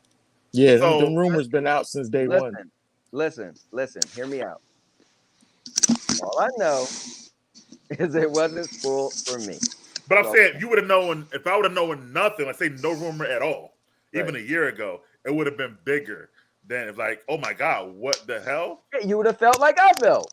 But you talked about it. So I don't know how you didn't. Oh, that was like the movie wasn't even. This movie wasn't even. I It feel don't like, matter to me. No, Once it does it matter. gets said, Listen, hear it's me happening. out. Hear me out. This is very important. You have to know your audience. Mike loves looking and reading rumors. I don't. So do I. Talk about, hey, I hear at some point they're gonna have a Spider-Man movie and they're all gonna be in. Oh, that would be dope if that ever happened. It's like when my kids be like, oh, could we go outside? I'm playing the game. I'm like, yeah, whatever. And then they're like, yo, where the hell y'all was at? They're like, you said we could go outside. I was like, I don't remember that. Bro, Let me ask you a question, Ant. Let me ask you a question. Do you consider a trailer a spoiler? Sometimes it is. No. Do you watch trailers? I do, yeah. Next case. And not only Because I that, don't see what we I don't see what we're doing differently we than what said the trailer's doing. So a trailer is made by the company. That's concrete. The company, But it's still they're still spoiling portions of the movie for you, right? They're still spoiling portions of the movie for you. But sometimes they put stuff in there. I feel like, man, I would have loved to get that so. pop. What I'm saying is that we had a conversation. We said, yo, I think it was Campy or somebody reported that people from the studio said Toby and Andrew might be in the movie. And we had a conversation about it. And now, yes, it was maybe 10 months ago or a year ago, but it was a conversation that we had about this possibly happening. I just told you my kids' analogy. There's things that you hear that just goes, bro, number one, I'm not a Spider-Man fan, right? Okay. So we were saying like, oh, Campy, I don't care. Like that's in and out my head, right? All I know is this movie was looking big. The rumor, I knew there was rumors that they would be in there. I just didn't want. Again, Dave, good point. It wasn't in the trailer. I didn't want concrete. I just knew concrete. Some villains was in there, like, but I just didn't want. But even the rumor that you knew about, that was too much for me. That's spoiling for me. I gotta know nothing not to be spoiled. Because once it's a rumor, listen, bro, you play a deadly game. You seek it out. I mean, I do. I'm not gonna lie. I do. I play that deadly game all the time, bro. I watch rumors all the time. But you even know about this rumor, so it's unavoidable. Because you know what it is, Ant? Like I came up like from little reading comics. I agree with Mike. The rumor was definitely unavoidable. This rumor right here was unavoidable. It was unavoidable. Hold on, but yo, so the excitement, the level of excitement when somebody tells me December 18th and it's summer, I can't wait that long for some shit you're telling me is coming. Imagine somebody like, I'm gonna serve you the world's greatest steak in 9 months. That 9 months is gonna be a fucking. They call this right here, bro, the most, the biggest non-secret in Hollywood history. Yeah, the biggest for a year and a half. Hold on, hear me out. So you got to hear me out. Your unavoidable is not fair. This I'm gonna tell you. You have to speak for yourself. When Game of Thrones was out for years, I watched Game of Thrones after season 6. That means it was out for 6 years or how many years, right? Right. So I never had anything ruined. You know why? Because I wasn't even interested. We could have been in a bar. Somebody could have talked about a whole episode. And somebody could have been like, bro, 6 years ago, I told you about the whole. I'm like, oh, you did? Because I had my word. I agree with you with that. And I'm gonna tell you why that's a good point, but also not a bad one. Because Game of Thrones ain't as popping. No, not even. Game of Thrones is popping, but not Marvel. Spidey popping. Not Marvel popping. No. And that's my point I'm gonna make. I'm gonna tie it all together. Yeah. So Game of Thrones been off the air for 2 years. So let's say it started, I think, 2011. 10 years ago, social media, internet is not what it is today. So even though you had some rumors here and there in the third, it's not like it. You would know it. We all know that. No, Stuff forget like that. rumors, Mike. The show is still popular. So it was popping, but the accessibility to access the information wasn't like it is right now. Right. You don't think Game of Thrones was out for 6 years and a person I know never brought it up or mentioned it? I had no interest. So I'm sure. So what I'm saying, the difference is between me, you and I, is you're interested in learning stuff. No, that's not what I'm saying. No, Mike is trying to say, like, I'm trying to say now Game today, of Thrones happened. Even people who are not interested, they know Toby and Andrew's gonna be in the movie because it's everywhere. Hold up. No, he's talking about like the Starbucks cup, Starbucks cup. Hear me out. Later on in the seasons of Game of Thrones, when the internet started getting on and everybody started watching it, that's when we noticed the Starbucks cups was in there. It was a lot of stuff on the set that wasn't supposed to be on there in that show. But before that, all them other seasons, nobody noticed none of that. Because it was a different time. It was a different time.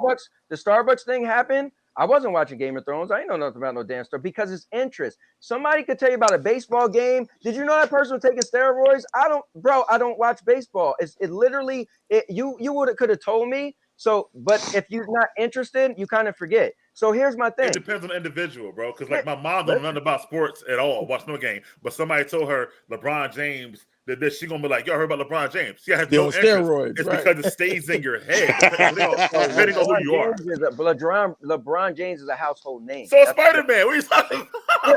Spider-Man is way more of a household name than LeBron James will ever be. Hear me out. That's for damn sure. This is what y'all don't get. You guys are into the world of rumors and all that stuff. You're into it. So here's what's credible and not credible. Me, when you told me 10 months ago, you don't make no damn movies. Me and you talk about a lot of stuff. So you mentioned Campia. Okay, cool. I'm not even that much about Campia through y'all guys, right? Okay, fine. He messed that up too. But hear me out. Campia said he heard whatever. I don't know, whatever. I don't even know the date Spider-Man coming out, right? So let's go down the rabbit hole, right? So for me, I was like big, like, dude, I don't want to hear no rumors, no spoilers. You may have seen something that you know is credible. I could have seen it and be like, I don't even know. So again, let's say that's how your mind works. Real quick. Last thing, right? Because I know when I said on YouTube that day, I was scrolling through YouTube the same day I seen the movie and I seen a thumbnail. I literally was like, oh, I didn't know what channel or nothing. Imagine if it was Campia channel, right? Your brain would have been like, oh, this is legit because you know what's legit, what's not. My brain, I don't know because I don't follow that realm, that world. But even if you didn't, like, I'm saying it's how your mind works. Like, okay, for example, Dave just mentioned Negan from Walking Dead. I've never watched an episode of Walking Dead. I'm not into Walking Dead, but I know who Negan is, right? It's because it's big and it's pop. But I don't want to know. I don't have any interest. I don't follow none of their rumors. But again, it's so out there. It's unavoidable. I didn't know that, Mike. It's like this. I didn't know you never watched Walking Dead. Yo. Holy shit! I told you I watch everything comic book, bro. Everything comic book. All that stuff. Why do I know this? Because it's just out there, whether I want to know or not. Listen, Mike. If somebody you know it because you listened to it and you heard it. There's a difference between you and me. Somebody could have been like, "Bro, I seen Spider-Man." Oh, that's how I act. I wouldn't even read the chat. Just hear me out. I would ignore the chat. You had to text me and say, yo, bro, we talking about. I said, bro, I ain't want. You said, no, we're talking about something different. Could you come in the chat? We need your opinion. I said, oh, that's me. Don't take away from me my excitement. I'm not taking away from you. I'm saying, what I'm saying is that go ahead. You avoid spoilers. I get it. That's we established and rumors. But I'm saying when stuff is so popular, it's unavoidable. It's how I know about Negan. I didn't seek out Negan. I didn't look for Negan. I don't know who the hell, nothing about the character. But because the show is so popular, it's always mentioned. Just you like found out about Negan, right? Yeah. Right. All I can say is this, and I'm gonna just leave it. I never had a kid show up on my doorstep asking for candy on Halloween dressed as LeBron James. 1,000 Spider-Mans, no LeBron James. So again, here's the thing. Mike just mentioned a whole scene. That means Mike listened. I didn't mention the whole scene. No, the scene in Walking Dead with Negan was so iconic and so graphic. It made regular news. It did, right? It made regular news. It made regular news. It was so graphic. I didn't fucking like look out Negan, but I'm saying today, 2021. I'm telling you, and it's not about seeking or looking. Stuff is almost unavoidable. You ain't telling me nothing because I didn't know. You heard the information, but you took it differently. Didn't know. and taking it differently, two Yeah, different but things. Mike, it's a Right, because I difference. know you knew there was Hold 3 up, Mike. Spider-Mans in this Hold on, movie. wait. Correct. It's a difference. It's a difference. My boy Mike, who never made a movie, said, I think it's 3 Spider-Mans in the movie. Oh man, that's crazy. Now, me seeing it on the 5 o'clock news that 3 Spider-Mans was in the movie is a big difference, right? And what I'm telling you, it's not different for me. If my boy Anthony said that shit, it still would make a less effect for me, just like you saying it. Anything at all. If you said you've seen, listen, if you said past tense, right? It's like when we see these concept trailers. You ever see a concept you're not trailer? listening to me about me though. I'm saying if you told me this rumor and you never seen it, it's going to change the effect for me once I've seen it. If you wouldn't have said nothing at all, even if it's just you, my friend. Yeah, I mean, again, you said you and I had a conversation like 10 months ago. I didn't even remember. Right? What was on the show? We did a mental theater about it. So one of our topics. Right. So that was. I remember everything. We do. He'll let you know. That is true. The frequency in which he brings up old championships is like, oh my god, unparalleled. Yeah, Mike always been known that for that. I think we're saying the same thing. It's just that your effect is different than mine. So I'm saying, even if it was a little kid telling me 3 Spider-Man be in this movie, I sort of like, damn, I wish I hadn't told me this shit. You know why though? Because again, you gotta hear me out, man. You dismissing what I'm saying. I live in a different world. It only passed me by because I'm like, okay, whatever. You get you're like Scooby-Doo. You remember stuff. So if somebody said 10 months ago, Mike, I heard 3 Spider-Man's gonna be a movie, you'd be like, oh, that'd be crazy. So the wheels is turning, but you like whatever. And then 4 months later, there's another. You hear somebody else say something, but you know, like what's credible, what's not credible. So you might hear it from somebody that know, not Campia, but somebody that know Campia. You like, yo. That's also what you're saying is where 2 things can be true. That's also true. However, right now, when I heard about the Negan, my wheels didn't turn. But now, if I watch Walking Dead, it's spoiled for me, right? The whole back, and I didn't even think about it, only because I heard somebody say the stuff. But the difference is you have no interest in Walking Dead, so you could care less whether it was true or not true. So this is the difference. In this movie, I was highly anticipated. I wanted to see this movie, so I had a lot of interest in this movie. So when the movie was legit coming out, I didn't want to hear anything. The difference between Walking Dead is you've never seen an episode, don't care. Somebody could have been at the barbershop, talked about the whole episode of Negan. You'd be like, I don't care. Y'all run your mouth because I don't care. That's the difference. The interest is the difference. That's the difference between. But when I watch it now, if I go watch it now, I'm like, damn, why they mention Negan? Same thing. Yeah. I'm like, you would, but you had no interest to watch it, so you wouldn't even be mad because you didn't care. You had no interest; it didn't matter to you. So, but I would feel like, damn, I wish I never heard about Negan in my life. If I go watch it now, I'm saying. But you can't be mad at something you didn't care about, though. It wouldn't matter. I would figure you would be like, listen, I didn't even care about it. So now I'm gonna watch it. You know, it just makes. I get your point. We definitely are spoiler and rumor people, and I think for this movie in particular, like most of it don't bother me at all. Right. Spoiler. I know it don't bother Dave or Chris, but for this movie in particular, I wish that nothing ever leaked. Period. It would have had a bigger impact on me than it did. I think. And you know what's crazy? What's that guy named John Campia? Campia. Yeah. When he posted them pictures, I thought they were fake. I did too. I looked at all of them and thought they were fugazi. And they were real. Yep. They were real. He posted the pictures on Empire State Building. Somebody gave it to him 2 months ago. Oh, he posted before the movie was out. Yeah. He posted. He thought they were fake too. That's why I saw the Daredevil He thought scene. they were fake Bro, too. I saw the Daredevil. I saw the Matt Murdock scene. Yeah, we all saw it. Came out. Yep, because I was on Reddit. I was like, but I thought it was bullshit. I'm like, that's so yeah. So the fact that Andrew had been there, I don't know why the fuck he was in the alleyway by himself. That didn't make sense. Yeah. He was checking in the dumpster to see. He probably found a copy of his movies in the dumpster. He was looking around. He's like, he was like, "Oh, what the fuck are you doing, bro?" I was like, "What the hell is he doing?" Where he stashed his Spider-Man suit. He was standing next to a dumpster. He must have just crawled out of there. In my world, but if not, I don't know where the hell I'm at. The whole them trying to like once he stuck to the ceiling, I think we all said this. That should have been enough to know he's Spider-Man. Yeah. But like I said, I went to a 10 o'clock show Friday morning. There was no pop for nothing. I don't know if everybody was still tired or what. Oh, wow. Or whatever. Probably, man. But when I went to the 2:30 show on Sunday, it was pops. So it was like weird. Whatever. Yeah, my theater erupted for Andrew, and but not Toby. Somewhat a few claps. I'm not even lying. A few claps. Now we still was. I was like, I started laughing. I wish Mike was here, yo. Nah, he wasn't screaming in mine. My 2:30 show Sunday had pops for both Andrew and Toby. Very, very loud. Yeah. And then when Toby came in, and Toby was like, so Andrew was in the alleyway hating on nothing. But see, which I missed to start talking about it. Toby was like, yo, you're MJ, right? You're Ned, you're Express. I'm like, how the fuck Toby know all this shit? Or whatever like that. Like, what he been doing? Recon? Like, think about it. He said all that. He did say that. Yeah. He's like, you're MJ, right? But then I like my favorite part was when Toby and Andrew shot at each other, and we see why Organic Web is better because he shot his web shooters.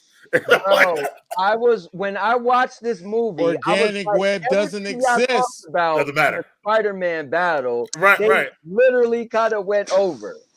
Right. Oh, and then I was like, yo, if you got no web shooters, you're fucking assed out. But he's not. You want me to tell you? Let me ask you a question, Mike. Let me ask you a question, Mike. From Venom fighting Hold up, Mike. Spider-Man. Yo, Mike. Let me ask you a question. If Andrew would have shot over his little fucking hole, all right, would that have been proof that web shooters are better than Organic? He didn't know where his hole was at. Correct, exactly. It comes over here. Web your hand, bro. What do you think? I'm shooting from my elbow. But Andrew shit was so obvious. That's why he went for it. I thought that was genius in the show why the Organic Web was better. Yes. Moving forward, though, rooftop scene. Of course, Organic Web is going to be better. That's why Venom creates it. But they took that from Venom. Okay, all right, cool. It's better though. It's better. That's fine. Rooftop scene. They all three go up there. MJ find out where they at. And then they all have their moment, letting Peter know, they all had their moments when they lost somebody. Yes. And stuff like that. They finally all meet for the first time. I had a problem with this, but not for what y'all think. Not a reason why y'all think. But go ahead. Since you already said that, how you felt about the rooftop scene? Rooftop scene was pretty good. I felt Andrew's pain the most. And then Tom's. I didn't even feel that Toby even had any pain for real. Because, that was his fault in the first place. Wanting to be a wrestler, WWE. WCW, but that's the dumbest shit you ever said this show. His uncle still died.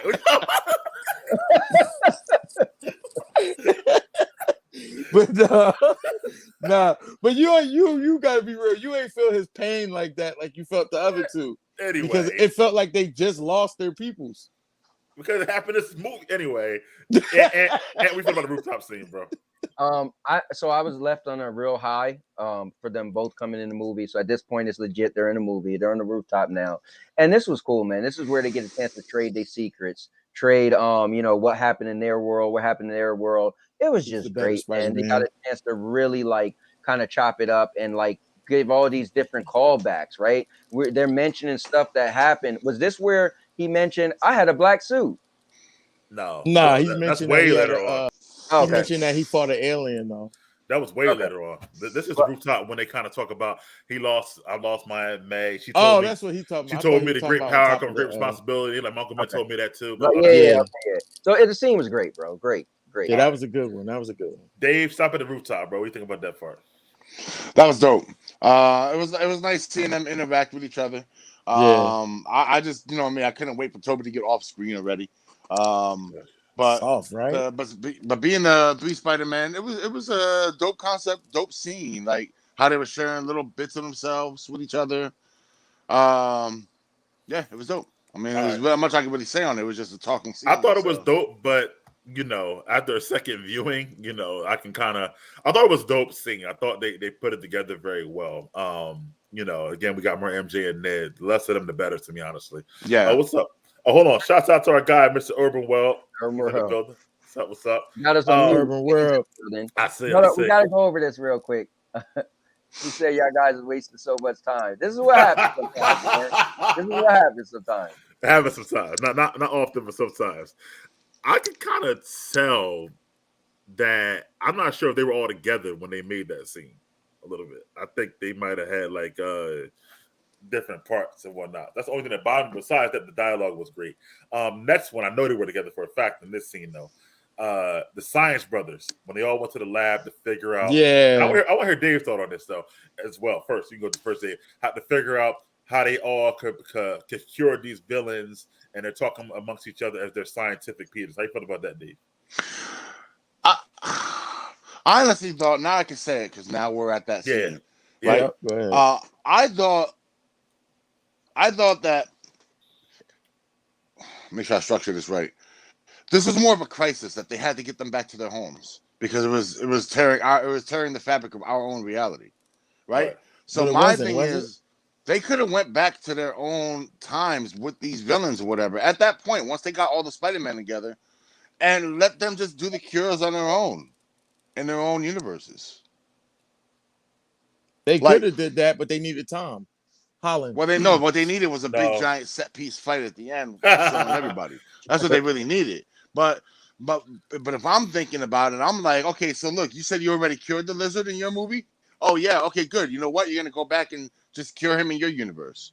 You go ahead and fix Doc's chip in your universe. You go ahead and do this in your universe. Well, hold on. I don't agree with you there, Dave. I got problems with the scene, but not that. I feel like that you got to think. So this is a problem with the movie, actually. Actually, I think about it. So the villains got pulled from the point in which they found out Spider-Man was Peter Parker, right? But the heroes got pulled from a later timeline. So if Andrew goes back, he's not going back to where Lizard was. He's going back to Andrew now, who already said, I lost Gwen Stacy. I haven't been pulling my punches.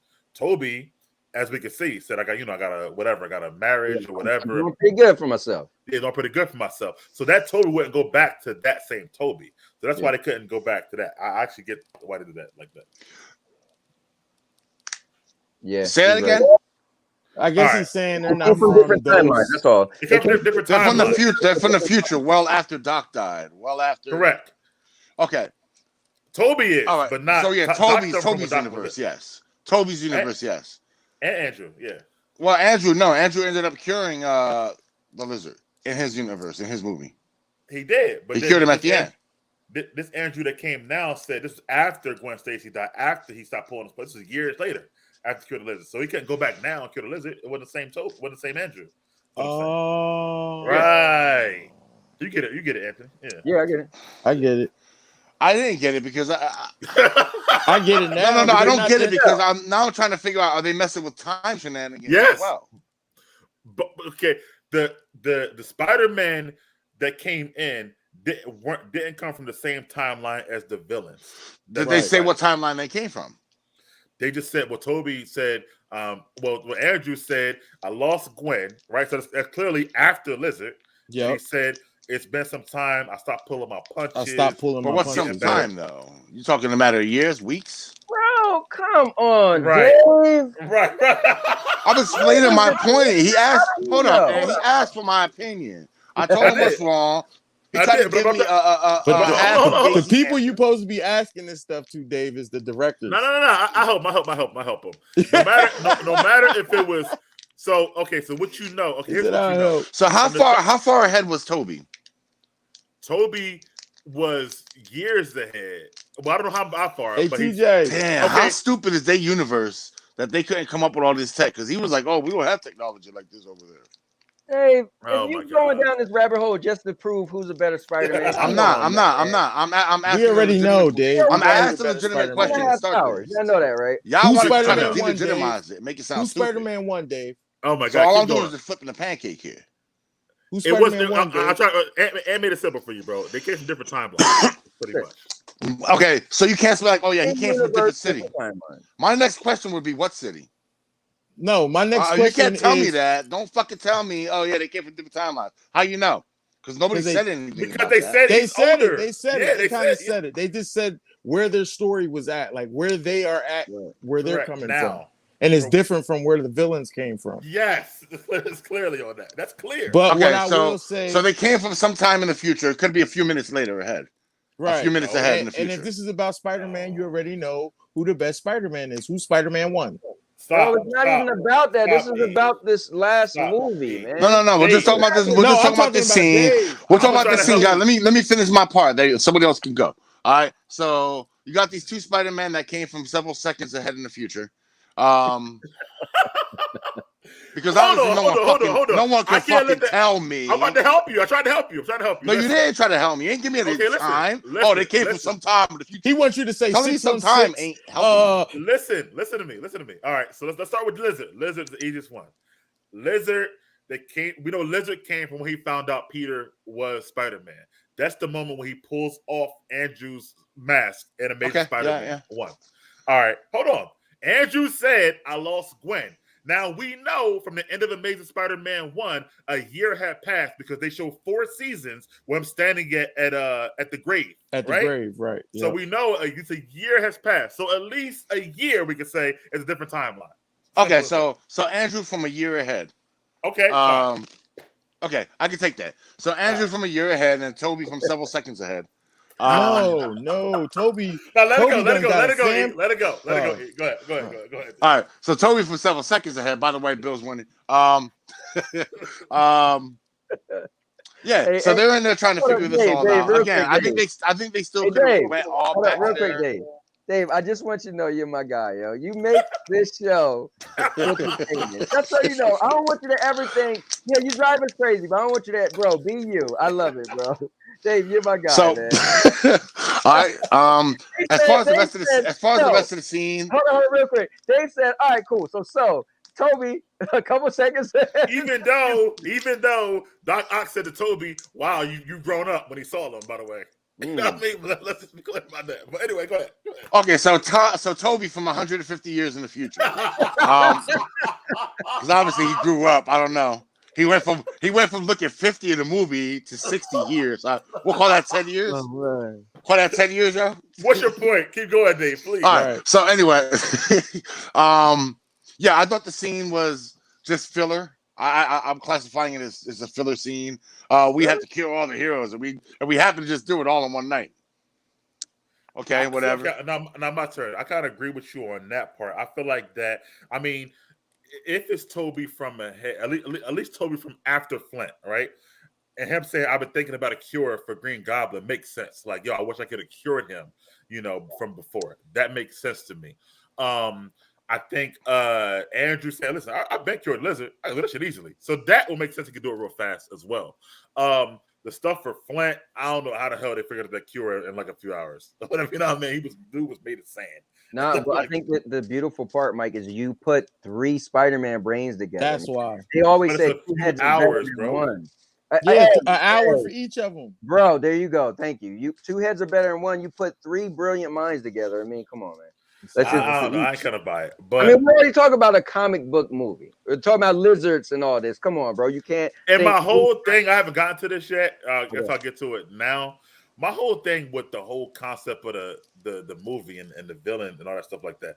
Okay, first of all, let's start with Norman. Norman was already fucking evil and bad before he took the serum. Okay, yeah, so he was already like a horrible person. He was a horrible person. So Michael was already a dirtbag. Right. So making him not have super strength ain't gonna make him not Norman. Like, you know what I mean? Let's be clear on that. Secondly, the lizard. The lizard still wants to real quick with him. I think the point no. So that's missing the point with Norman. The point was to get that evil thought out of him. What they did was somebody give me a snapper? Having his evil his mind always telling him to do evil things. That's what they got assistance. He was already doing evil things before he had the stuff in his mind. That's what I'm saying. Like, it was already there in him. He was I think she took everybody. Just being Oscar, but forget that. The lizard, Dr. Connors, still wanted to cure his motherfucking arm. So he still would have went back and did the same shit or whatever. Just because you turn him back to a man, don't yeah, get but maybe he would have realized, let me make a little, Why? Maybe he would have said, okay, not having an arm is fine. Why though? Because I don't give a fuck who I am. Not having 2 arms is not fine. Give a fuck who the fuck I am. They took him back from being a lizard to a man, but never took the thought process out of his head to not want to cure it again. That's my thing. Like, that's anyway. But I did like seeing. I did like how they make distinct differences. Like, Andrew is more of the science guy. That's why he had the lab coat on, stuff like that, and he had a lab coat on his movie. So I feel like they brought that back. Where the other ones are more like math people and stuff like that. So I feel like that was pretty dope. The whole Ned asking about his best friend, I thought that was stupid. Again, that was a waste of time. Moving forward. No, so hold on. That was actually what you call them pulling a slight thread. No. Here's that's what they're doing there. Right?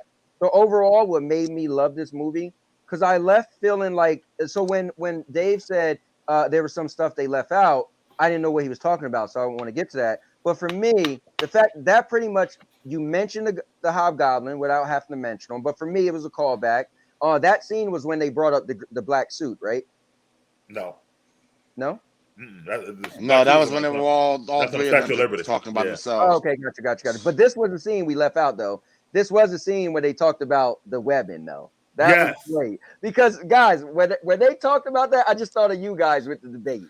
And it felt, and you know what's crazy? And what I liked about that, once again, Dave, was that the other guys were jealous of, like, man, you don't got to fucking make web shooters? They were kind of jealous about that. One more thing, guys. Somebody, remember my boy. One could say that they were also clowning him. Remember my boy on Facebook said no Andrew Garfield? And we was like, bro, let's be clear. He wasn't the better Spider-Man. And in the movie, he was like, they was like, you're great too. He was like, like it made you feel like they kept saying you're amazing. This is what I kept trying to tell you. And you know what, Anthony? Keep going. That's where now we're at Statue of Liberty talk. That's what the black dude. That's what the I can't see that E. What's that? Y'all can't see that. That one is Spider-Man Far No Way Home, and one is Amazing Spider-Man. Okay. And they did, like, I'm telling you, him and the Lizard did the exact same thing they did in the. I got you. Okay. You got what I was saying? Yeah. Like, okay. All right. So they're on the Statue of Liberty, and they're trying to okay, we're gonna get the plan together. You guys, follow me. I was a part of the Avengers. Avengers, what's that? A rock band? It was like, what? All that You guys know the Avengers? The black suit. So that meant a lot to me because you didn't have to say Venom, but you said the black suit. That was a whole callback to Venom. So I feel like in all the movies, they mentioned something that had to do with something in the movie. So I feel like he literally, everything was mentioned in this movie. And now, what was so brilliant was that somebody could say, I've never seen the Andrew Garfield movie. But then they see this movie and it's like, yo, they technically did a Fast and Furious where everything, no, I guess that's the wrong way to look at it. They did a Days of Future Past where everything kind of connects. That was worse. Yeah, but that was actually worse. But keep going, yeah. Yeah, so the rooftop was good for me, man. It was the whole plan coming together. You know me, Mike. I always said it. What I gave credit to with Endgame was the whole the plan and when they the heist type stuff. This was that heist moment. Okay, we're gonna do this and we're gonna do that, and they're planning it together. So I was really, really into this scene with the little callbacks.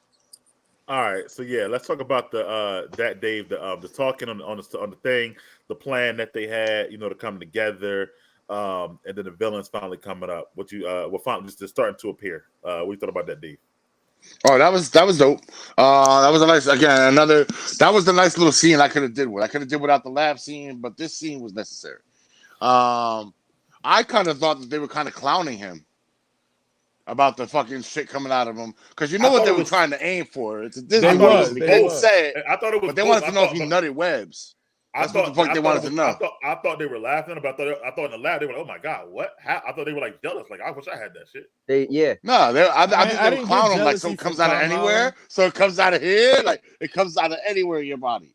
Does it also come out of blah blah blah? Like, bro, it makes sense. Like I have to have time to actually take time to make these web shooters. I wish I didn't have that. Yeah, who wouldn't want that?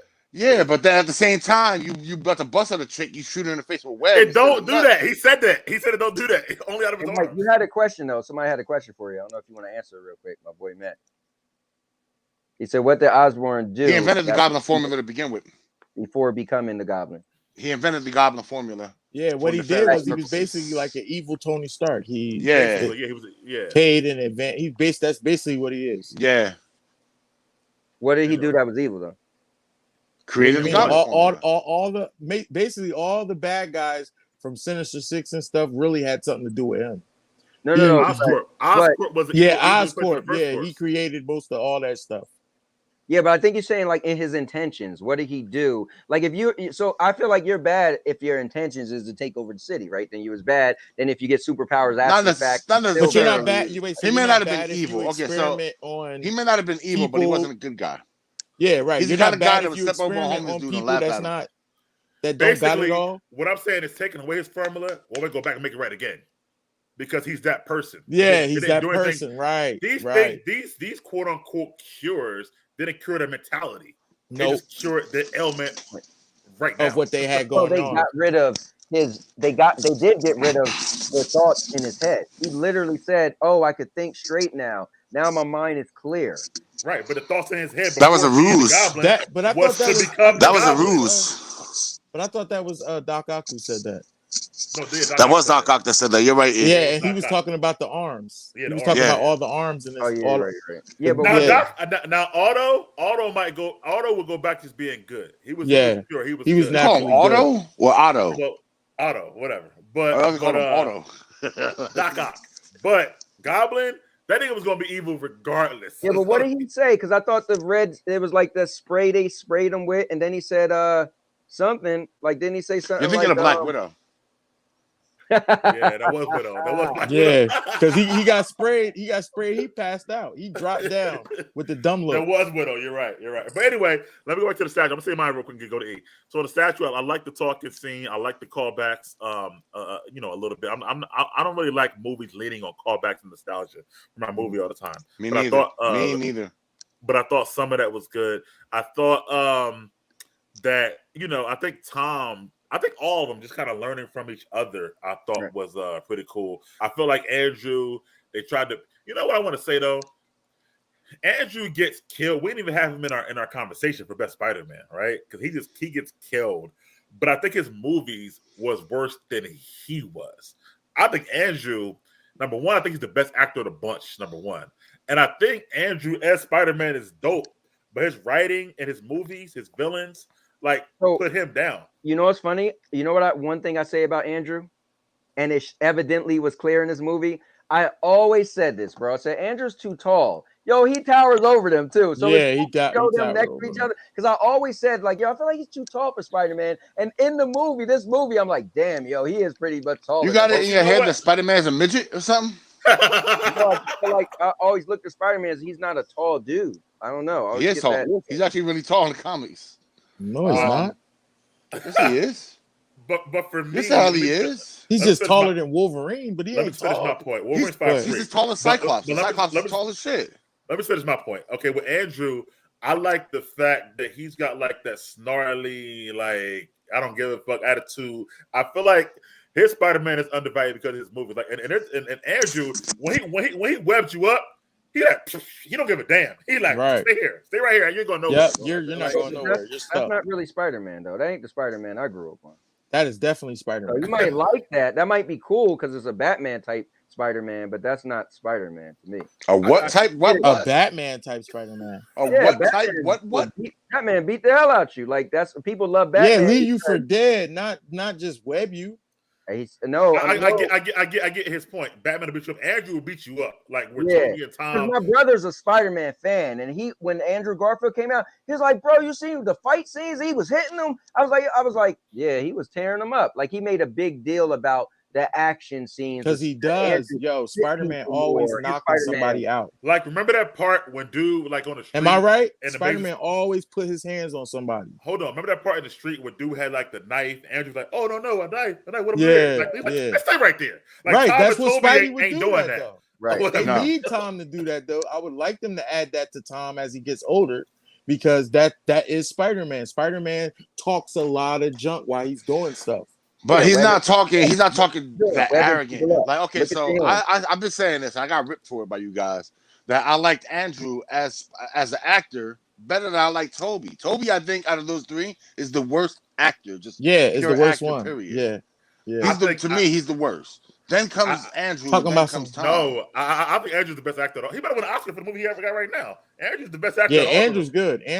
I'm not saying he's bad. I'm just ranking him where I put him. You know what I mean? This is personal opinion here. I'm gonna be real. For Spider-Man, I gotta give it to Tom because Tom has the damn New York accent down pack. Yeah, he does, man. Right. He answers with a New York accent, bro. He definitely does. And to be from overseas talking like that, that's pretty good, man. That's almost as good as my man. Actors all do that. You know? Yeah, they're pretty good. They take accent classes like at 5 or 6. While I go forward, how y'all felt about his redemption when he caught MJ? Loved it.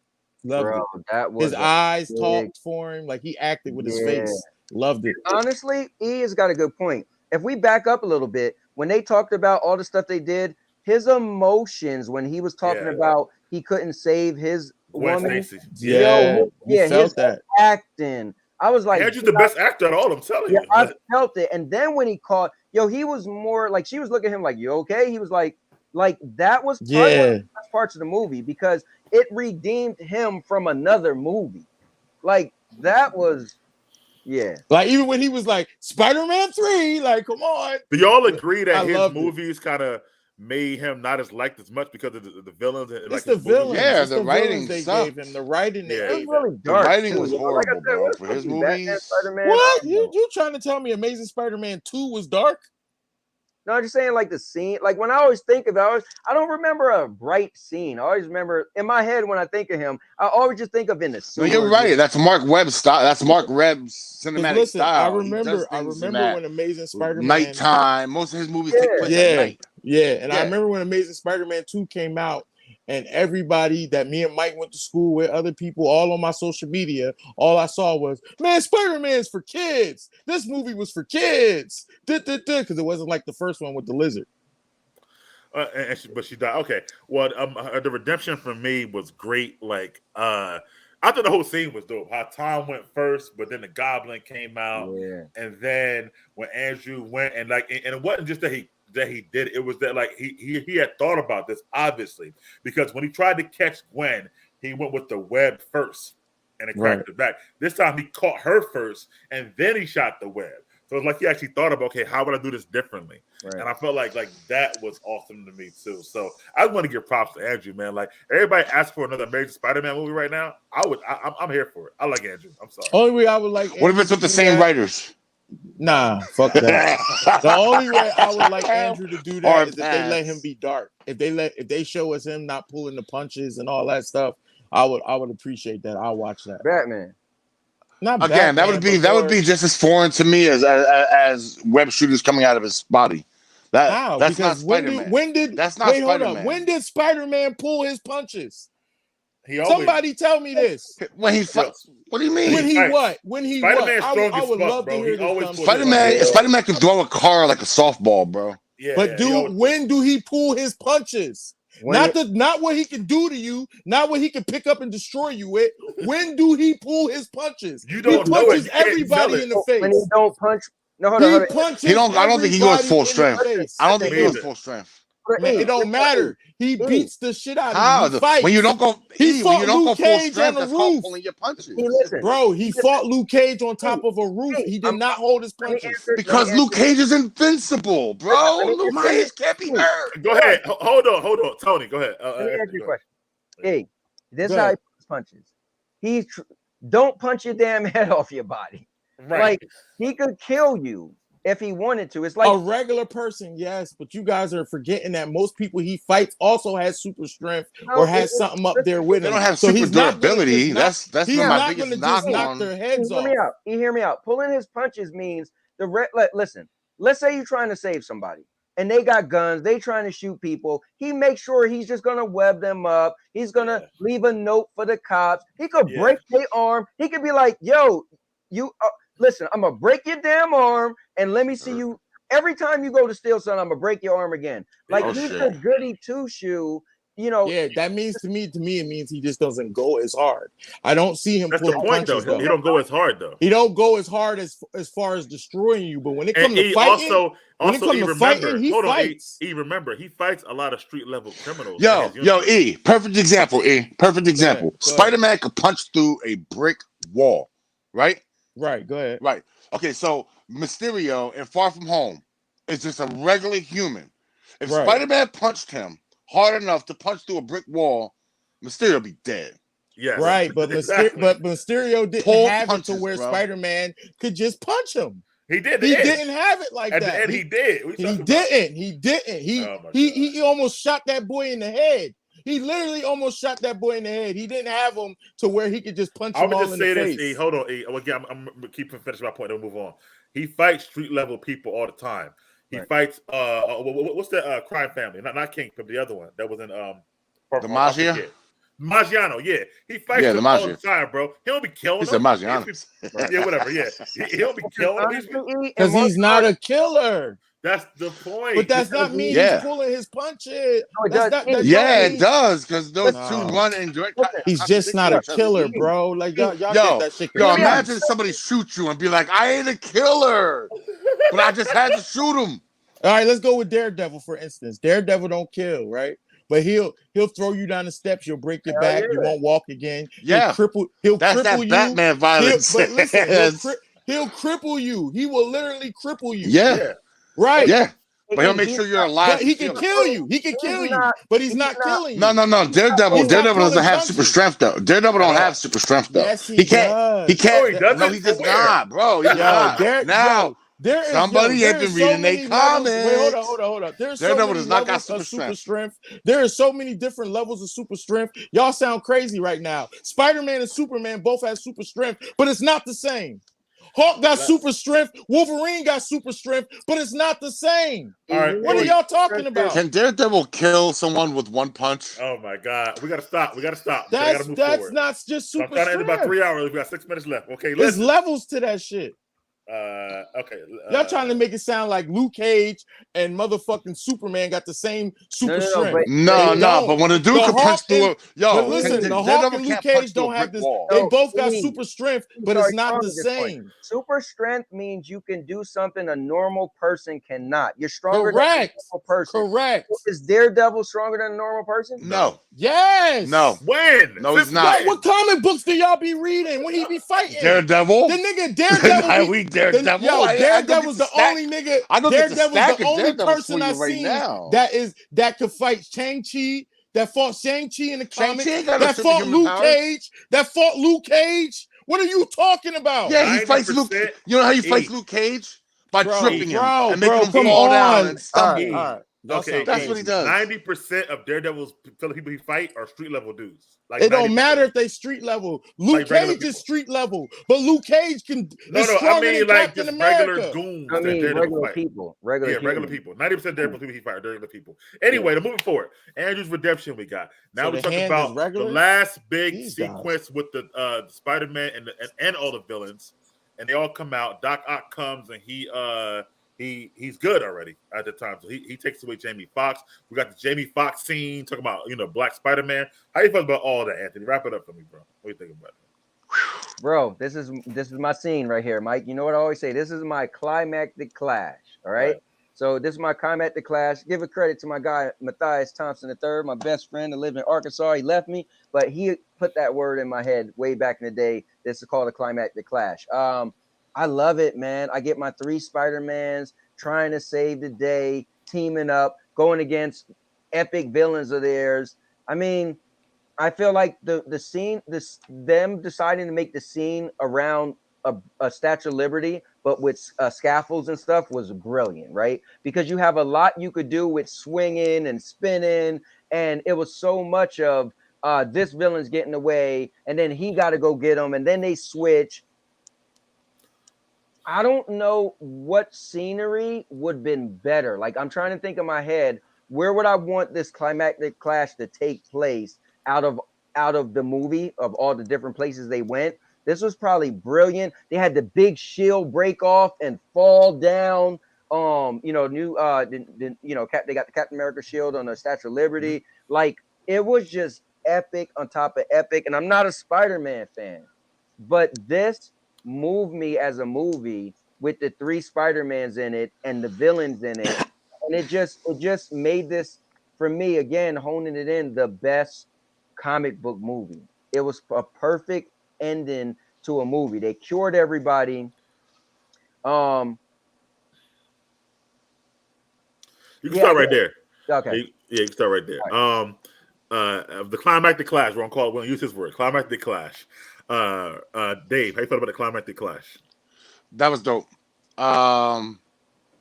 Seeing Town whip Goblin's ass so easily brought a tear to my eye. Okay. After he got beat up and almost killed the first time with no suit. But anyway, well, yeah, I told you the hero always has to lose the first fight and then redeem himself, come back and win. Yeah, tell me I'm wrong. No, I agree. Tell me I'm wrong with you. All right, so I didn't like how they went out. I wish he would have killed Goblin. But it's whatever because Goblin's still dead back in his own world anyway, so it really wouldn't have mattered. They killing somebody that already died. It's like ripping a corpse out of the ground and just killing it again. I think their Mr. point was Jabred.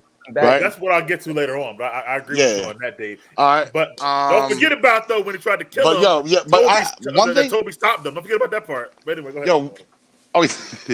Yo, so one thing I didn't like though was the shield on the Statue of Liberty. Okay. Like, I didn't feel that. I'm sorry. And then how it falls and now they're fighting on it. It was a little too much. He could have just beat his ass on the steps of Ellis I don't think Island. that was necessary actually. The shield. I don't know why. I don't think it was necessary either. I don't think so either. To be honest. I think it was just. But yeah, no, it was really dope. I'm gonna use the rest of my time just to say Daredevil has no superhuman physical attributes behind an enhanced sense of balance, and he's a master of the martial arts. There. What are you reading? That's from Marvel Unlimited Now. Unlimited Now. Go to Marvel's database. That is Marvel's database. That's the one I put on my comics on and buy my comics from. You're on Unlimited Now? Marvel Unlimited Now is the one with the digital I'm just comics. saying, go to Google, man. All right, why are you Googling that? Why don't you tell me your take on the Climactic Clash? Go ahead. Who, me? Yeah, the Climactic, it was what? I wanted to see Tom Holland tear it up. He tore it up for me. I feel like he was the only Spider-Man using the webs off the other spiders, flipping around, fighting. He actually took the lead for me. He took the lead, literally. I mean, it is his movie. But he took the lead of the fighting the bad guys. I don't know. I can't really say I wasn't into Toby like that. Like Toby, to me, the Goody Two Shoes act. That to me. I see too much of Toby being wild and crazy for him to be trying to be a Goody Two Shoes and stopping Tom Holland from killing anybody and all that goofiness. So it to me it didn't seem right. Andrew was perfect. I feel Andrew was perfect. I felt like they didn't know what to do with Sandman because Sandman don't even fight like that. Let me see. What does it say? How the hell he don't have no superhuman physical attributes behind an enhanced sense of balance? Nah, I think they're wrong with the enhanced sense of balance because when he's using his powers, he can see the whole room just off of Sonic.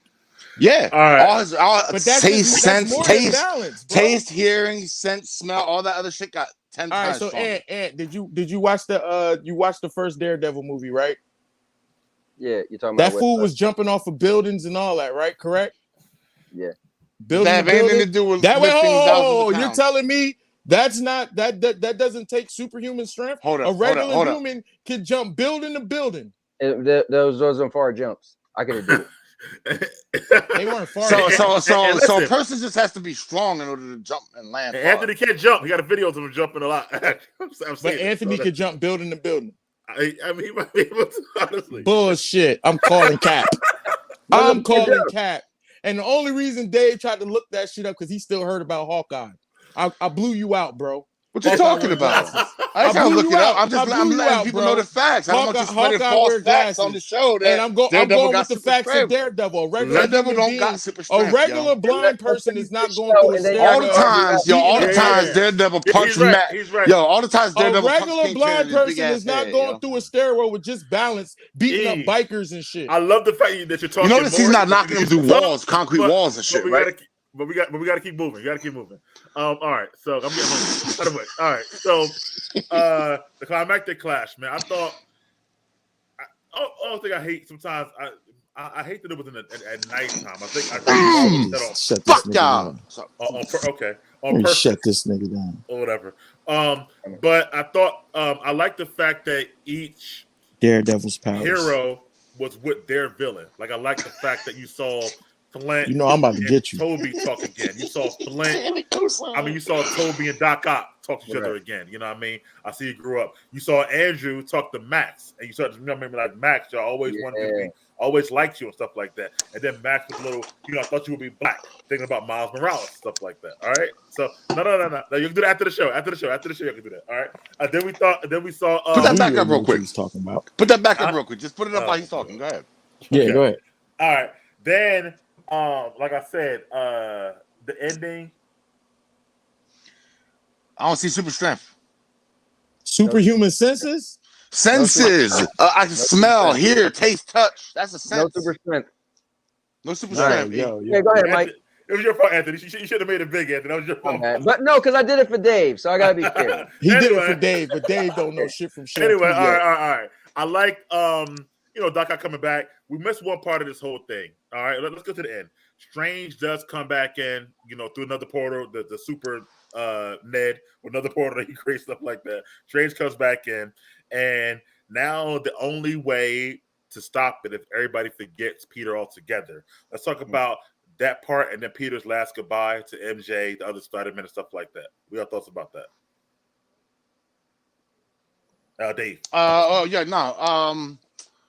Yeah, I mean, it was an okay way to end the film. Seeing everybody in the sky. That was definitely, huh?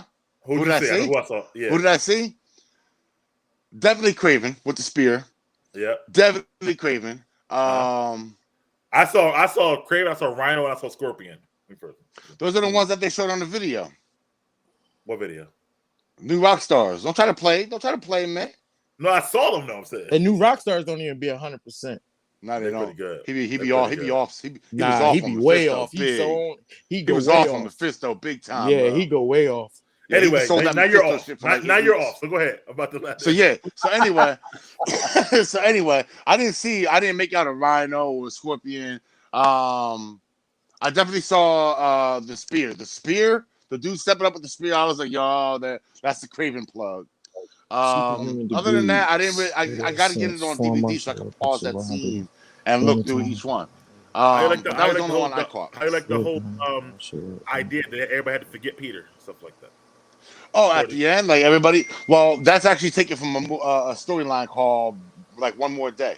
I know. Where basically Aunt May gets shot. I'm gonna give you a short version. Aunt May gets shot, and in order to save her life, he tries to go to Doctor Strange. Doctor Strange tells him he's not gonna do it. Just go say goodbye to your aunt. So on the way back, he gets approached by Mephisto. Mephisto makes him the deal. I want you to give up your life with MJ, make her forget you ever existed, and in exchange, I'll save your aunt. So he does it.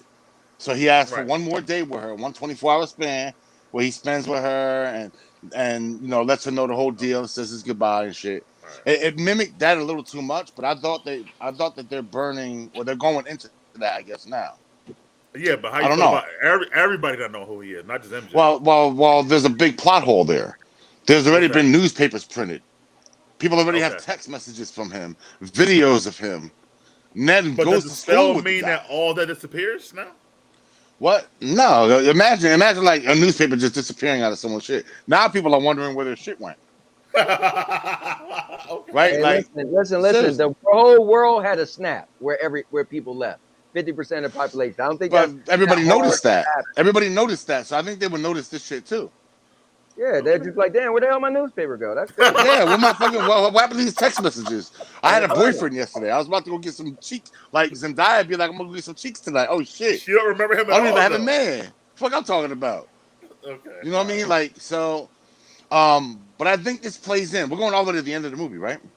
Yeah, go ahead. Okay. So I think this is where Ned is gonna make his turn. Because I think Ned, see, MJ's just doing her MJ shit, whatever, serving drinks, whatever the fuck. Peter's in here about to give her a note, but Ned is buried in his phone. I think Ned is gonna end up hating Spider-Man or hating Peter because he's gonna find since he's magic, the spell's not gonna work all the way on him, and he's gonna remember that Peter fucked with his mind and took memories out of his mind. And that's a catalyst for I've heard worse reasons to be a villain than that. Plus, yeah, I mean that left that thread. Remember I told you they pulled a thread on the Hobgoblin earlier, where he was like, "I promise I'm not gonna become a villain and try to kill you." All right, E. Yes. No Daredevil talk right now, but how you felt about everybody forgetting who Peter was, his last goodbye? He's searching for a cosigner, hard as hell. Nah. I just wanted to make sure I read it right, but you was right. You was actually correct. I was confusing him with Moon Knight a little bit with the strength. All right, let's talk about Peter though. His forgetting his goodbyes and all that stuff. What about Peter? The ending of the movie, we had everybody had to forget who he was and all that stuff. What do you think about that? I don't know. I can't tell if that's going to be is that a reboot? Is he done? I really can't tell what they're gonna do with him after this movie. Hobgoblin. Could Who be. you talking about, Alright. Ned? Yeah, Yeah. Ned. Yeah. Man, Ned is never gonna be Hobgoblin, bro. Ned is Hobgoblin. Nah. Ned Leeds in First comics of is all, Hobgoblin, bro. Ned Leeds is actually a character that is from Miles Morales comic books. Actually, Ned Leeds is the real Hobgoblin, bro. No, but I mean the character Roger Ned Kingsley is. was original Ned is Hobgoblin. He made Ned but Leeds become Hobgoblin to throw people off his tail. this guy. Hey, Come Ant, on, how you bro. felt about I spent my how you life doing felt this about shit, how bro. it actually ended with him And I be going killing to the you. diner and How? then now being by himself and stuff like that. How you felt about that part? So let me jump in Okay, there, I guys. heard We'll your talk about this pride. later, E. Yeah, Mhm. y'all talk about it So later. you know what the thing you guys do sometimes, right? Mike asked you, E. He said, "How'd you feel about the scene?" You was like, "I don't know what they're gonna do." Bro, what about the scene? What did you think about the But thing what that scene happened in the specifically? movie? What scene? The That's what I end, the asked him. end, That's what I said. the He's saying aftermath. the end, but it was mad shit going on in I the No, end. said when Doctor you was Strange reading wiped it. your phone trying to figure out if Daredevil has superpowers. You're lying because I got off my phone the moment he said No, you something was to me. looking down when E was talking, explaining the scene. You were still looking down, and then Mike When who? Daredevil talk. I When mean, Mike just, I it's just okay. made Mike. Wait, hold on. I just made Mike repeat this question And just I this once. said I when they wasn't in my said phone though when I had to repeat and it. I said when he had to do the spell and everybody had to forget who Peter was. That's what I said. How you feel about And that? I said scene? that sound to me like they're trying to do A a reboot. different way, a reboot, or they're going to do something different. I'm not sure because I never seen where Spider-Man was just forgotten like that. Okay. That's what Anthony. I'm trying to say. I don't understand why that was so hard. Anthony, it's very, very ending. Him going to the Alright. diner, him by himself. What do you think, bro? So the scene for me I thought was cool because I originally thought he was gonna give her the note. I thought like, you know what? Give her the note, man. Just give her the note and then we see where it goes. Because their chemistry is pretty good. So in the next one, maybe they could rekindle whatever. But it was cool that he decided not to. It was that typical, you know what? With great power comes great responsibility. Maybe her knowing my power, she can't be able to, she shouldn't be responsible for my power. But he should know this already. Well, yeah. So I think that's what he's realizing. Like, you know what?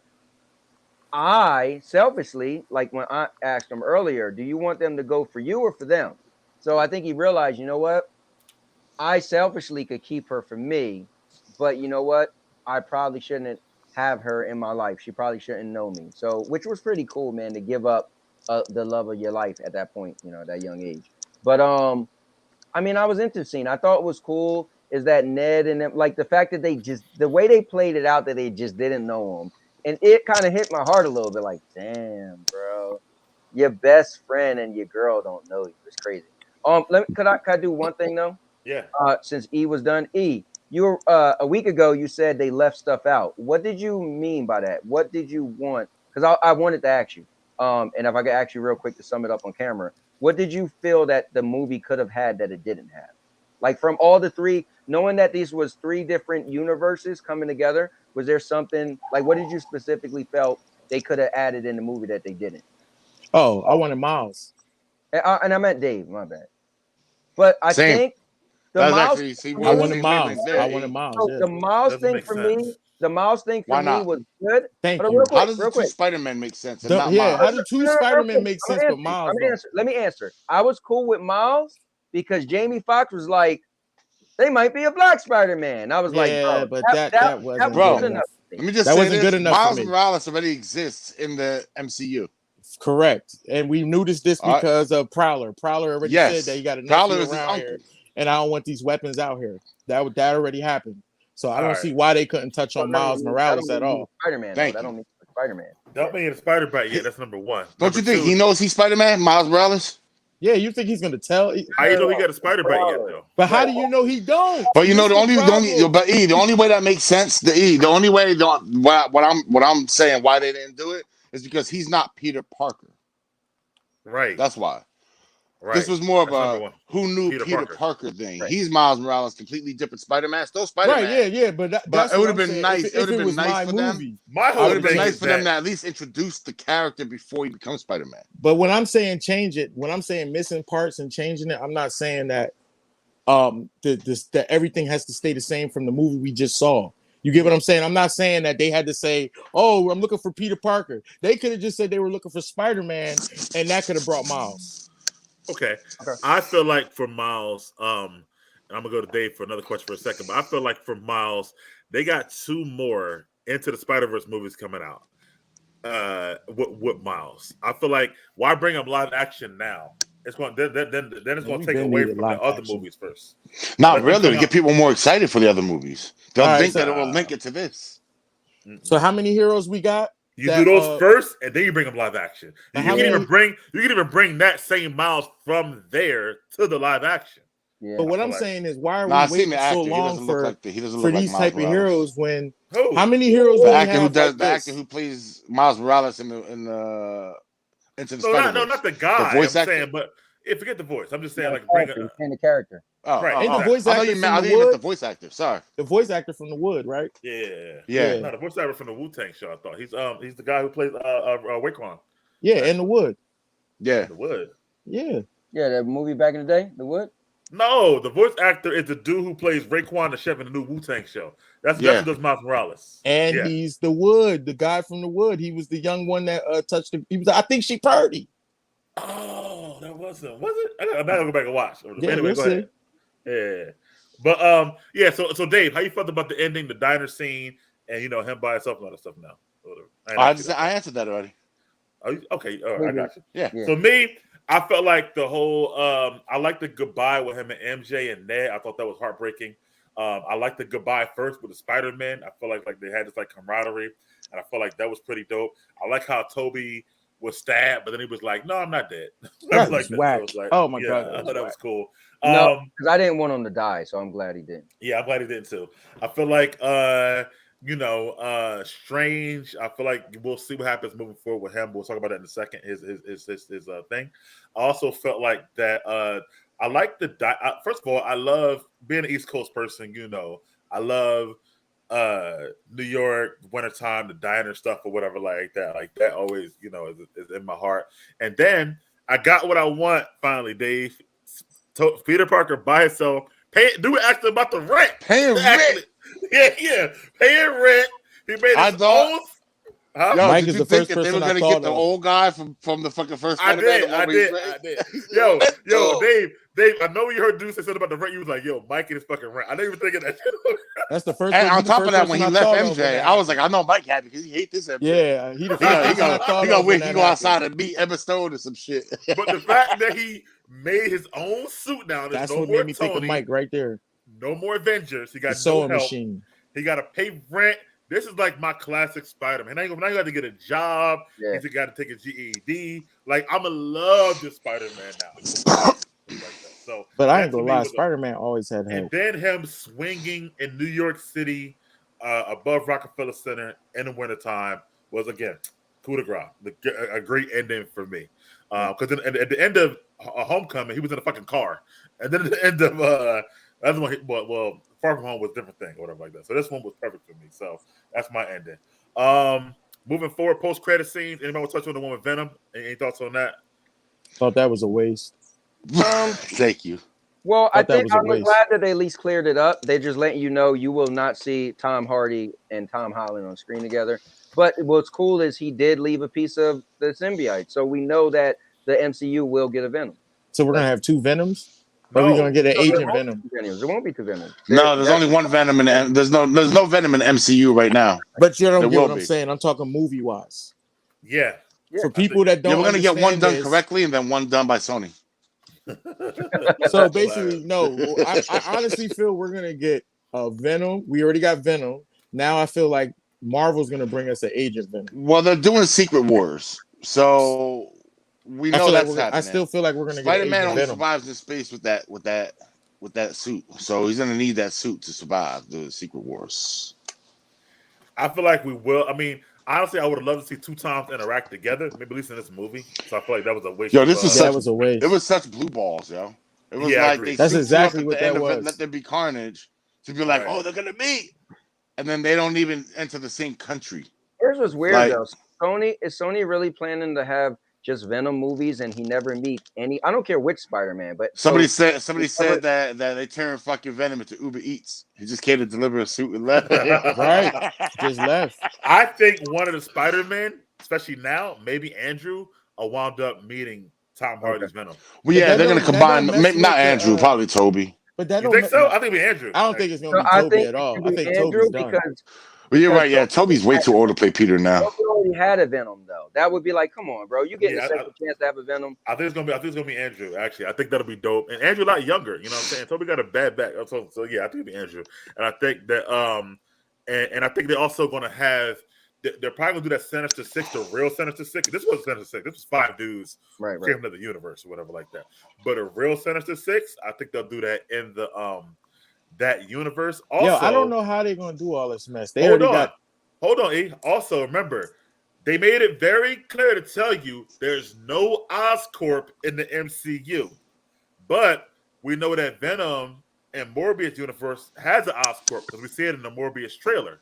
So I think they're trying to do that whole Sinister Six over there with Oscorp rather than the MCU and whatnot. The question But is, they're using our Vulture. Well, not our. Right. Our, I saw our that. Vulture with the MCU's Morbius. Vulture. They use the MCU's Vulture, Michael Keaton. I don't know how they're doing that. I haven't seen Right. it. We'll see Morbius come out. I don't know. I don't know. Nobody knows exactly. How you feel about that? I didn't actually. How you feel about no Oscorp in the MCU? Because Oscorp is big in the MCU. I mean, Marvel. Right. Yeah, I think now I don't. It's kind of weird. It might send Tom Holland looking for him. I'm about to say I don't believe there's not one because that nigga dipped off. Green Goblin dipped off too long. Came back with all them upgrades and all that stuff. From where? What upgrades? The upgrades, the blades and stuff he had on the suit. They already was in there in the suit. I seen the suit. Like they didn't show the suit good, but he had upgraded that suit. The only reason I ask is not about Spider-Man. It's because Oscorp is big for a lot of stories, as y'all know. Yeah, it's big not just for them. Yeah, they basically take over as S.H.I.E.L.D. at one But that's point. like saying Oscorp is big for the Dark Avengers. Yeah, go ahead. And S.H.I.E.L.D. They became right. They're not gonna do that unless they got them. Let me ask you this: Such a great story. The Dark Reign is such a great story, bro. You literally can't do it without Norman Osborn. Go ahead. Did you think the guy they had for Flash Thompson was good for Flash Thompson? No, he was all 3 times. Yeah, I was like, hold up, wait, he's Flash. If they give him the Venom suit, I'm gonna be so fucking pissed, yo. Yeah, I was like, hold up, because he becomes Venom. You know, he gets the suit in the comics. Right, He's one so of the I was holders. like, hold on, yeah, he gets the suit. All right, last thing, man. And let me ask Dave one last thing. So originally, when I asked that question, I meant Dave, and I said E. Dave, you had said that there was some stuff that they left out. So is there anything else other than Miles? No, that was the main thing. If they're gonna have a Spider-Man movie, bring a bunch of Spider-Man together, it would have been great to have Miles take there. 3 Spider-Man movies and put one and reference them all. You felt they did a pretty good job. The reference. Yeah. I think this is I think the movie's well done. I ain't gonna lie. I love the movie. Like it may sound like this is mind you, we've been bumping guns for 3.5 hours now. So all the things that I had nitpicked with, it's gonna sound like I'm somebody who doesn't like the movie. I love the movie, bro. Yeah. Like when we get to these ratings in a second, you'll see how much I love the movie. I love it too. Yeah, but it definitely from the first time to the second time, it definitely lost a couple of percentage points second time around. All right. You know what sucks, Anthony?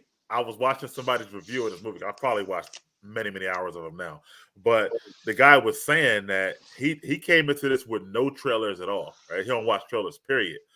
But he said that I want to do the same thing with Doctor Strange, but they showed a fucking trailer, so he kind of was forced to see the trailer. That he don't even watch trailers, stuff like that. Right. So, how do you feel about the trailer, the Doctor Strange trailer? You know what's funny though? This movie and that movie is in. Sometimes I forget which was which, right? Because we knew this was coming. Doctor Strange, Multiverse of Madness, right? I almost felt like if you was ever gonna have a trailer at the end of a movie, that just made sense. Leave me with that taste in my mouth of what I just seen, and just know it's going to be expanded upon with Doctor Strange. So, I like it though. I thought it was pretty good. I mean, it looks like they're doing a lot.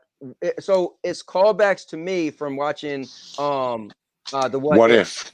Yeah, you know, and also Loki because Kang, you know, he's in there. So it just makes, and Kang's supposed to be the new Thanos or whatever you want to call him.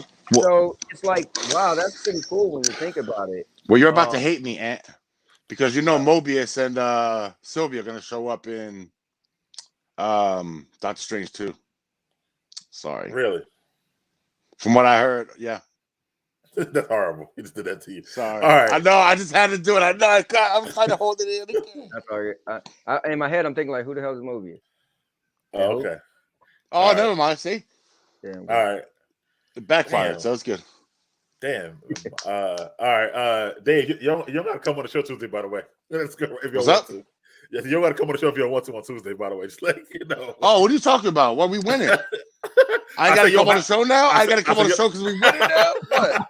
Anyway, I said if you don't want to, you don't gotta come on the show. Shit, in hell no. I worked that Sunday night for that, man. Hell no. All right. That's just Tuesday. How you felt about the Doctor Strange trailer, Dave?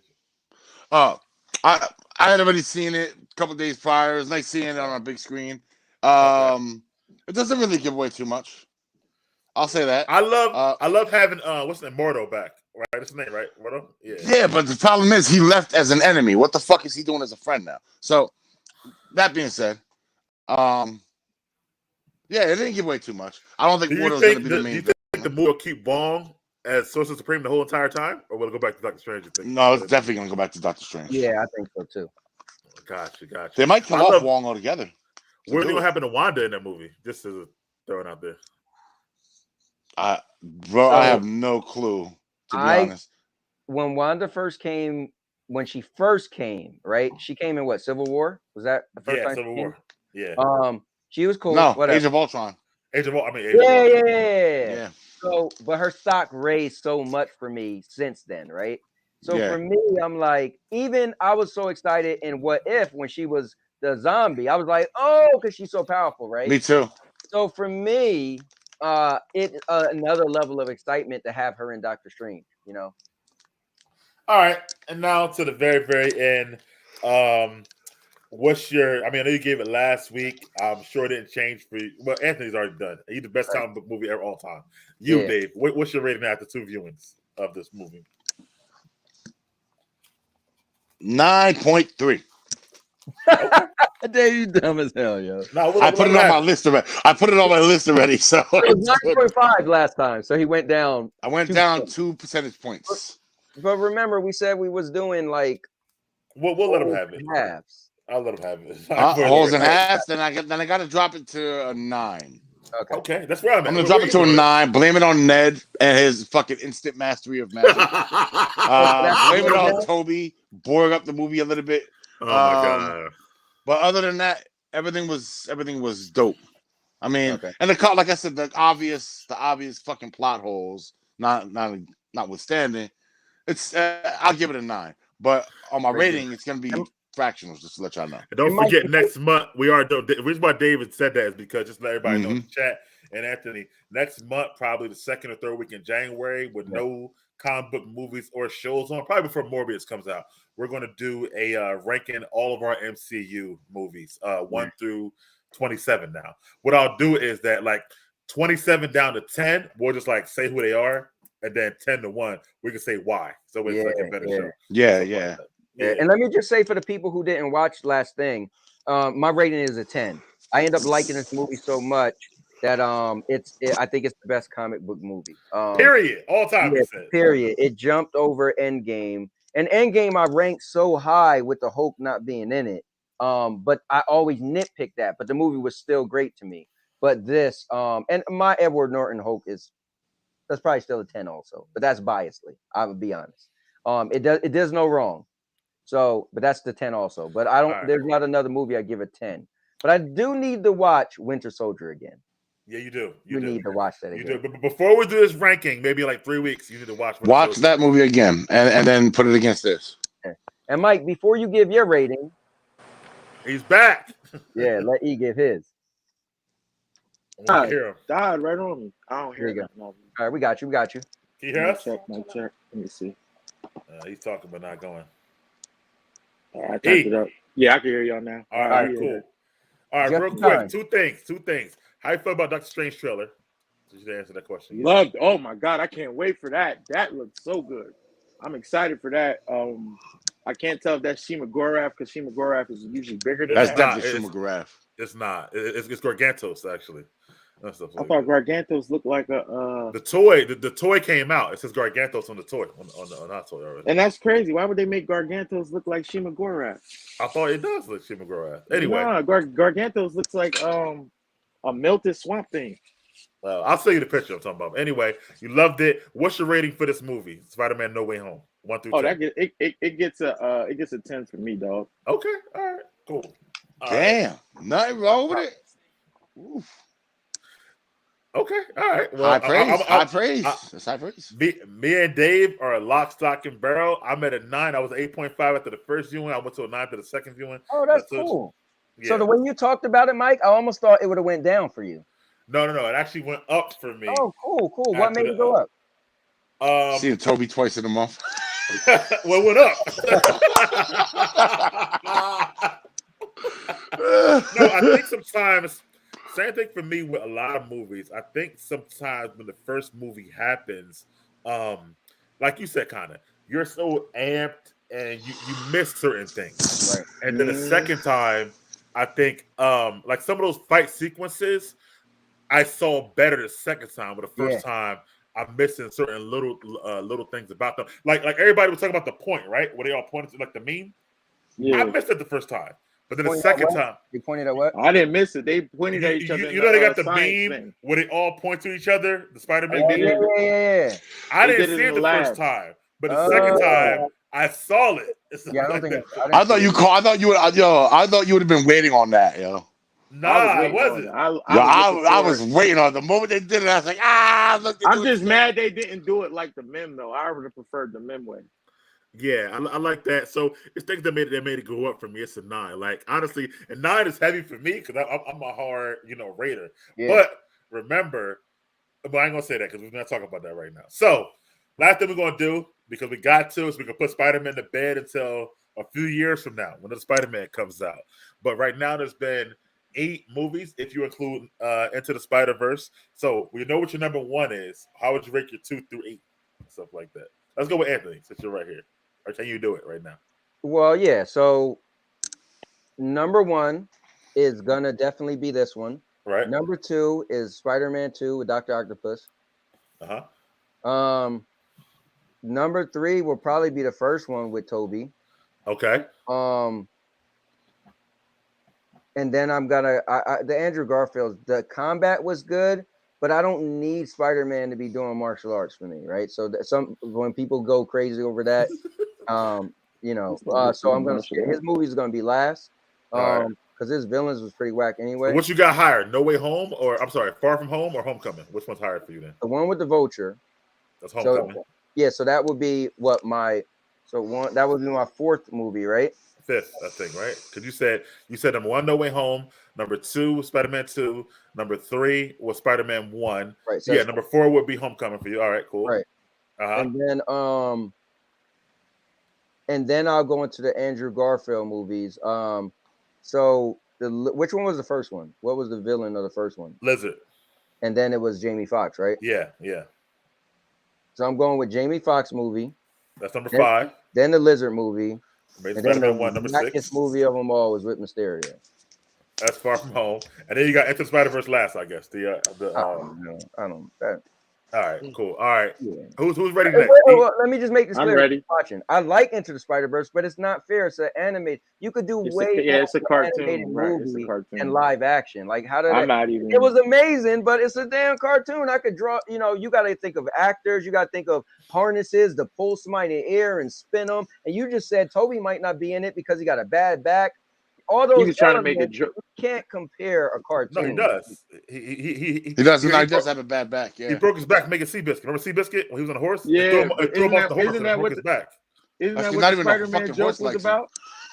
What happened? Horse was like, "This is badass. Act off my back." But isn't what that Spider-Man joke was about when he was fixing his back? Well, no, it was a joke built in realism because he did have a bad back because of the Seabiscuit. Yeah, that's what I'm saying. Yeah, that's what the joke. And when he also fell, in Spider-Man 2, when he lost his powers, and he fell, but still maintained his invincibility. I don't gotta get that. Rank but, them, Dave. One through. I'm not into the Spider-Verse for me. I'm gonna say this before you guys say that. Yes, it's a cartoon, but I thought the writing was great in the movie. Like, Spider. Yeah. No, I Into don't the put Spider-Verse cartoon- was I don't put definitely the cartoons, best nah. Spider-Man movie. That was number Yes. one. I'm not put. Y'all can't expect me to add that in mine. You don't gotta add it. Oh. Let's say it's last on your list. All right, go ahead. Yeah. Go ahead, Dave. So that's number one for me in terms of just overall story, the writing. Yes. I understand the acting, it's voice acting, but voice acting is still acting. Yes. The casting was great. That was number one for me. Number two, probably be far from home. Wow. Okay. Yeah. I get far from home. Wait till I love how everybody's different. I love how everybody's different. Yeah. Go ahead. Wait till number three would probably be this Spider-Man. Number four would be Homecoming. Number 5 would be the Spider-Man 1 with the Green Goblin. The next one after that would probably be Spider-Man 2, followed by Amazing Spider-Man 2, and then Amazing Spider-Man 1. Throw that at the bottom somewhere. Spider-Man 3 that at the bottom. Suck. Huh? The Spider-Man 3 at the bottom. Spider-Man 3. No, Spider-Man 3 doesn't even make my list. Yo, I love you did. You did after the year. Where Spider-Man 3 go? Yeah, you're right. Damn. No, so Spider-Man 3 does not make my list of Spider-Man It's movies. not on mine. That shit was not a Spider-Man movie. That was a terrible representation. It was of it. bad, but I feel like I could sit down and tolerate it more than Mysterio being the bad guy. Yo. So, I love it. I'm for real. It's something about me and you gotta have a good bad guy, yo. He was just the trashiest trash. You said you didn't like Silly. No, but still, The I whole like fucking the bad movie's guy silly, to be bro. like It's actually not, Dave. You know what, Dave? Right. I watched it again And recently. none of them bad guys is better than Hold Mysterio on. The first 50 minutes of that movie is good. Before the symbiote comes, the whole shit with Flint, that's actually pretty good, to be honest with you. Hold on. It's after that where it starts to go downhill for me. Before the symbiote comes, I swear. Honestly. So I'll put part 3 right before I put the Andrew Garfield. I still like part 3 better than Andrew Garfield movie. So I'll put that right before the Andrew Garfield movies, and then I had Note Far From Home at the end. And then gotcha. All right, E, go ahead. All right. So for me, I'm gonna tell you right now, it goes No Way Home, Far From Home, All the homes. Amazing Spider-Man 1, Homecoming. And then the rest y'all can put in whatever order because them shits was trash. That's hilarious. Oh, and speaking of the suit, that's the revamped Green Goblin suit he came back with. I don't know how you ain't pay attention if you saw it twice. Okay. Anyway, Let's go. Hold on, Let's you don't like Spider-Man 2 with Doc Ock? No. no. You don't like that movie? No, like all jokes aside. You think the movie's All trash? jokes aside, the reason I didn't like those movies, one, No, just that movie. Forget just that. I'm just talking about that one movie. I don't like when a bad guy, if you guys are talking about villains here, I don't like when a bad guy at the end turns good and kills himself to say like that is goofy. If you're going to stick with something, you're going to stick by it. If you feel like Thanos, you felt a certain way, Thanos felt a certain way, he stuck by it till his head was chopped off. In the story, that's a villain. That's a straight up villain. My man from Far From Home, he stuck by it till he got killed by the machines itself. He stuck by it. He didn't change up. He wasn't good-hearted. He was a nutbag that had technology, and he stuck by it. Those are villains. I don't want that everybody kumbaya holding hands shit because the real world don't go like that. I don't expect that to go like that either. That's fair. 100% fair. I still think, but despite that, I think Andrew Molina was the best out of all the villains of all the movies, though. He was Doc Ock was amazing. Out of what? Out of all the villains? I'm talking about just Spider-Man movies. Spider-Man, yeah. I agree. Yeah. But, okay, so for me, I love Dave's list, by the way. It's just really cool that he like still got Far From Home ahead of Homecoming. I mean, ahead of No Way Home. That's interesting to me. It didn't have as many plot holes. I got you. Move faster. It was a little bit shorter. I can respect that. Yeah. Yeah. Mine is still Spider-Man 2. That's still the goal for me. Or whatever. Still number 1. Number 2, I've been debating back and forth between Into the Spider-Verse and this movie just came out. And it's been very, very hard debate. And and maybe I'm on like Prisoner of the Moment, but I'm gonna go with No Way Home number 2. Into the Spider-Verse is still 3 for me. Here's what get interesting for me. So after that, after watching a lot of them recently, I'm gonna go with Spider-Man 1. Then I'm gonna go with Andrew Garfield's Amazing Spider-Man 1. Then I'll go with this is hard too. It's either Spider-Man 3 or Amazing Spider-Man 2 is the worst. And that's hard. But I think I'd rather have I think I'm gonna go with Spider-Man 3 ahead, and then Amazing Spider-Man 2 because I'm sorry, Jamie Foxx's Max was so bad, yo, and then that Green Goblin was horrible as well. And those Spider-Man 2, 3 has problems. I watched it recently. You know what saved it for me? The fact they had a Gwen Stacy and Captain Stacy in that universe. I forgot about that. I thought that was pretty dope that they brought them in early. So I'm gonna go with that early. And that Gwen Stacy. She was fucking beautiful, by the way, if y'all remember that or not. Spider-Man 3. You just got to think for Emma Stone, man. There wasn't Emma Stone in that. I was about Spider-Man 3. Yeah. Oh, that one. Yeah. She was kind of bad. What? I forgot about that. Right, I forgot about that originally. Yeah, I forgot about that. And I've been trying to forget that whole movie, man. Yo, and they had Captain Stacy in both of them and stuff like that. So I'm gonna go with that. But that's my list, man. Hey, guys, everybody in the chat, so many of y'all this time, so name all y'all. But thank you guys for watching. Thank you guys for coming on this long-winded Spider-Man 3. I mean Spider-Man No Way Home. Spoilers, because we knew it would be this way. We knew it was coming. Big for us, man. This was big for us. I don't think there was a show where we had so much build up to. So yeah, we're gonna reset, man. Next week we'll come back. We got to talk about the Hawkeye last 3 episodes season finale. We kind of been holding off on that, so we'll get back to that next week, same time, same channel. After that, like I said, we'll find some time to do some reviewing of the MCU, and then come back with Morbius again next year. Comic Cinema crew in full effect. We'll be talking about and discussing everything as for the channel is concerned. You just saw me and Ant do a review of the Matrix recently. I don't know if you guys got a chance to catch our Matrix spoiler free review. Please watch that if you can. E and I will be talking about Boba Fett when it comes out. E, me, and Chris will talk about that since Ant and Dave don't watch it, but it's still the same. Wait, we'll talk about what? Talk about what? Mandalorian or Star Wars in general? No, the Boba Fett show. Boba Fett show starts. Oh, the Boba Fett, yeah. Wednesday, actually. So, but me, E, and Chris find. E and Chris find time for that. Besides that, man, Comic Cinema crew. Thank you guys for watching. Any last thoughts from you guys? Yeah, and Love to you the guys, fans, man. to the people stayed on for 4 hours straight, yo. Y'all the real MVPs, man. Straight up. Yeah. Y'all make me want to burn these Sundays doing this shit. I mean, dead serious. Like, we appreciate you, man, always, man. Like, comment, and subscribe. Tell your friends. We really do appreciate it. And we'll see you guys. Always shouts out to our brother Chris, too, man. He didn't get a chance to watch the movies. He's not on, but he'll be back with us. I promise you guys that. So always shout out to him. And we'll see you next time. All right, we out.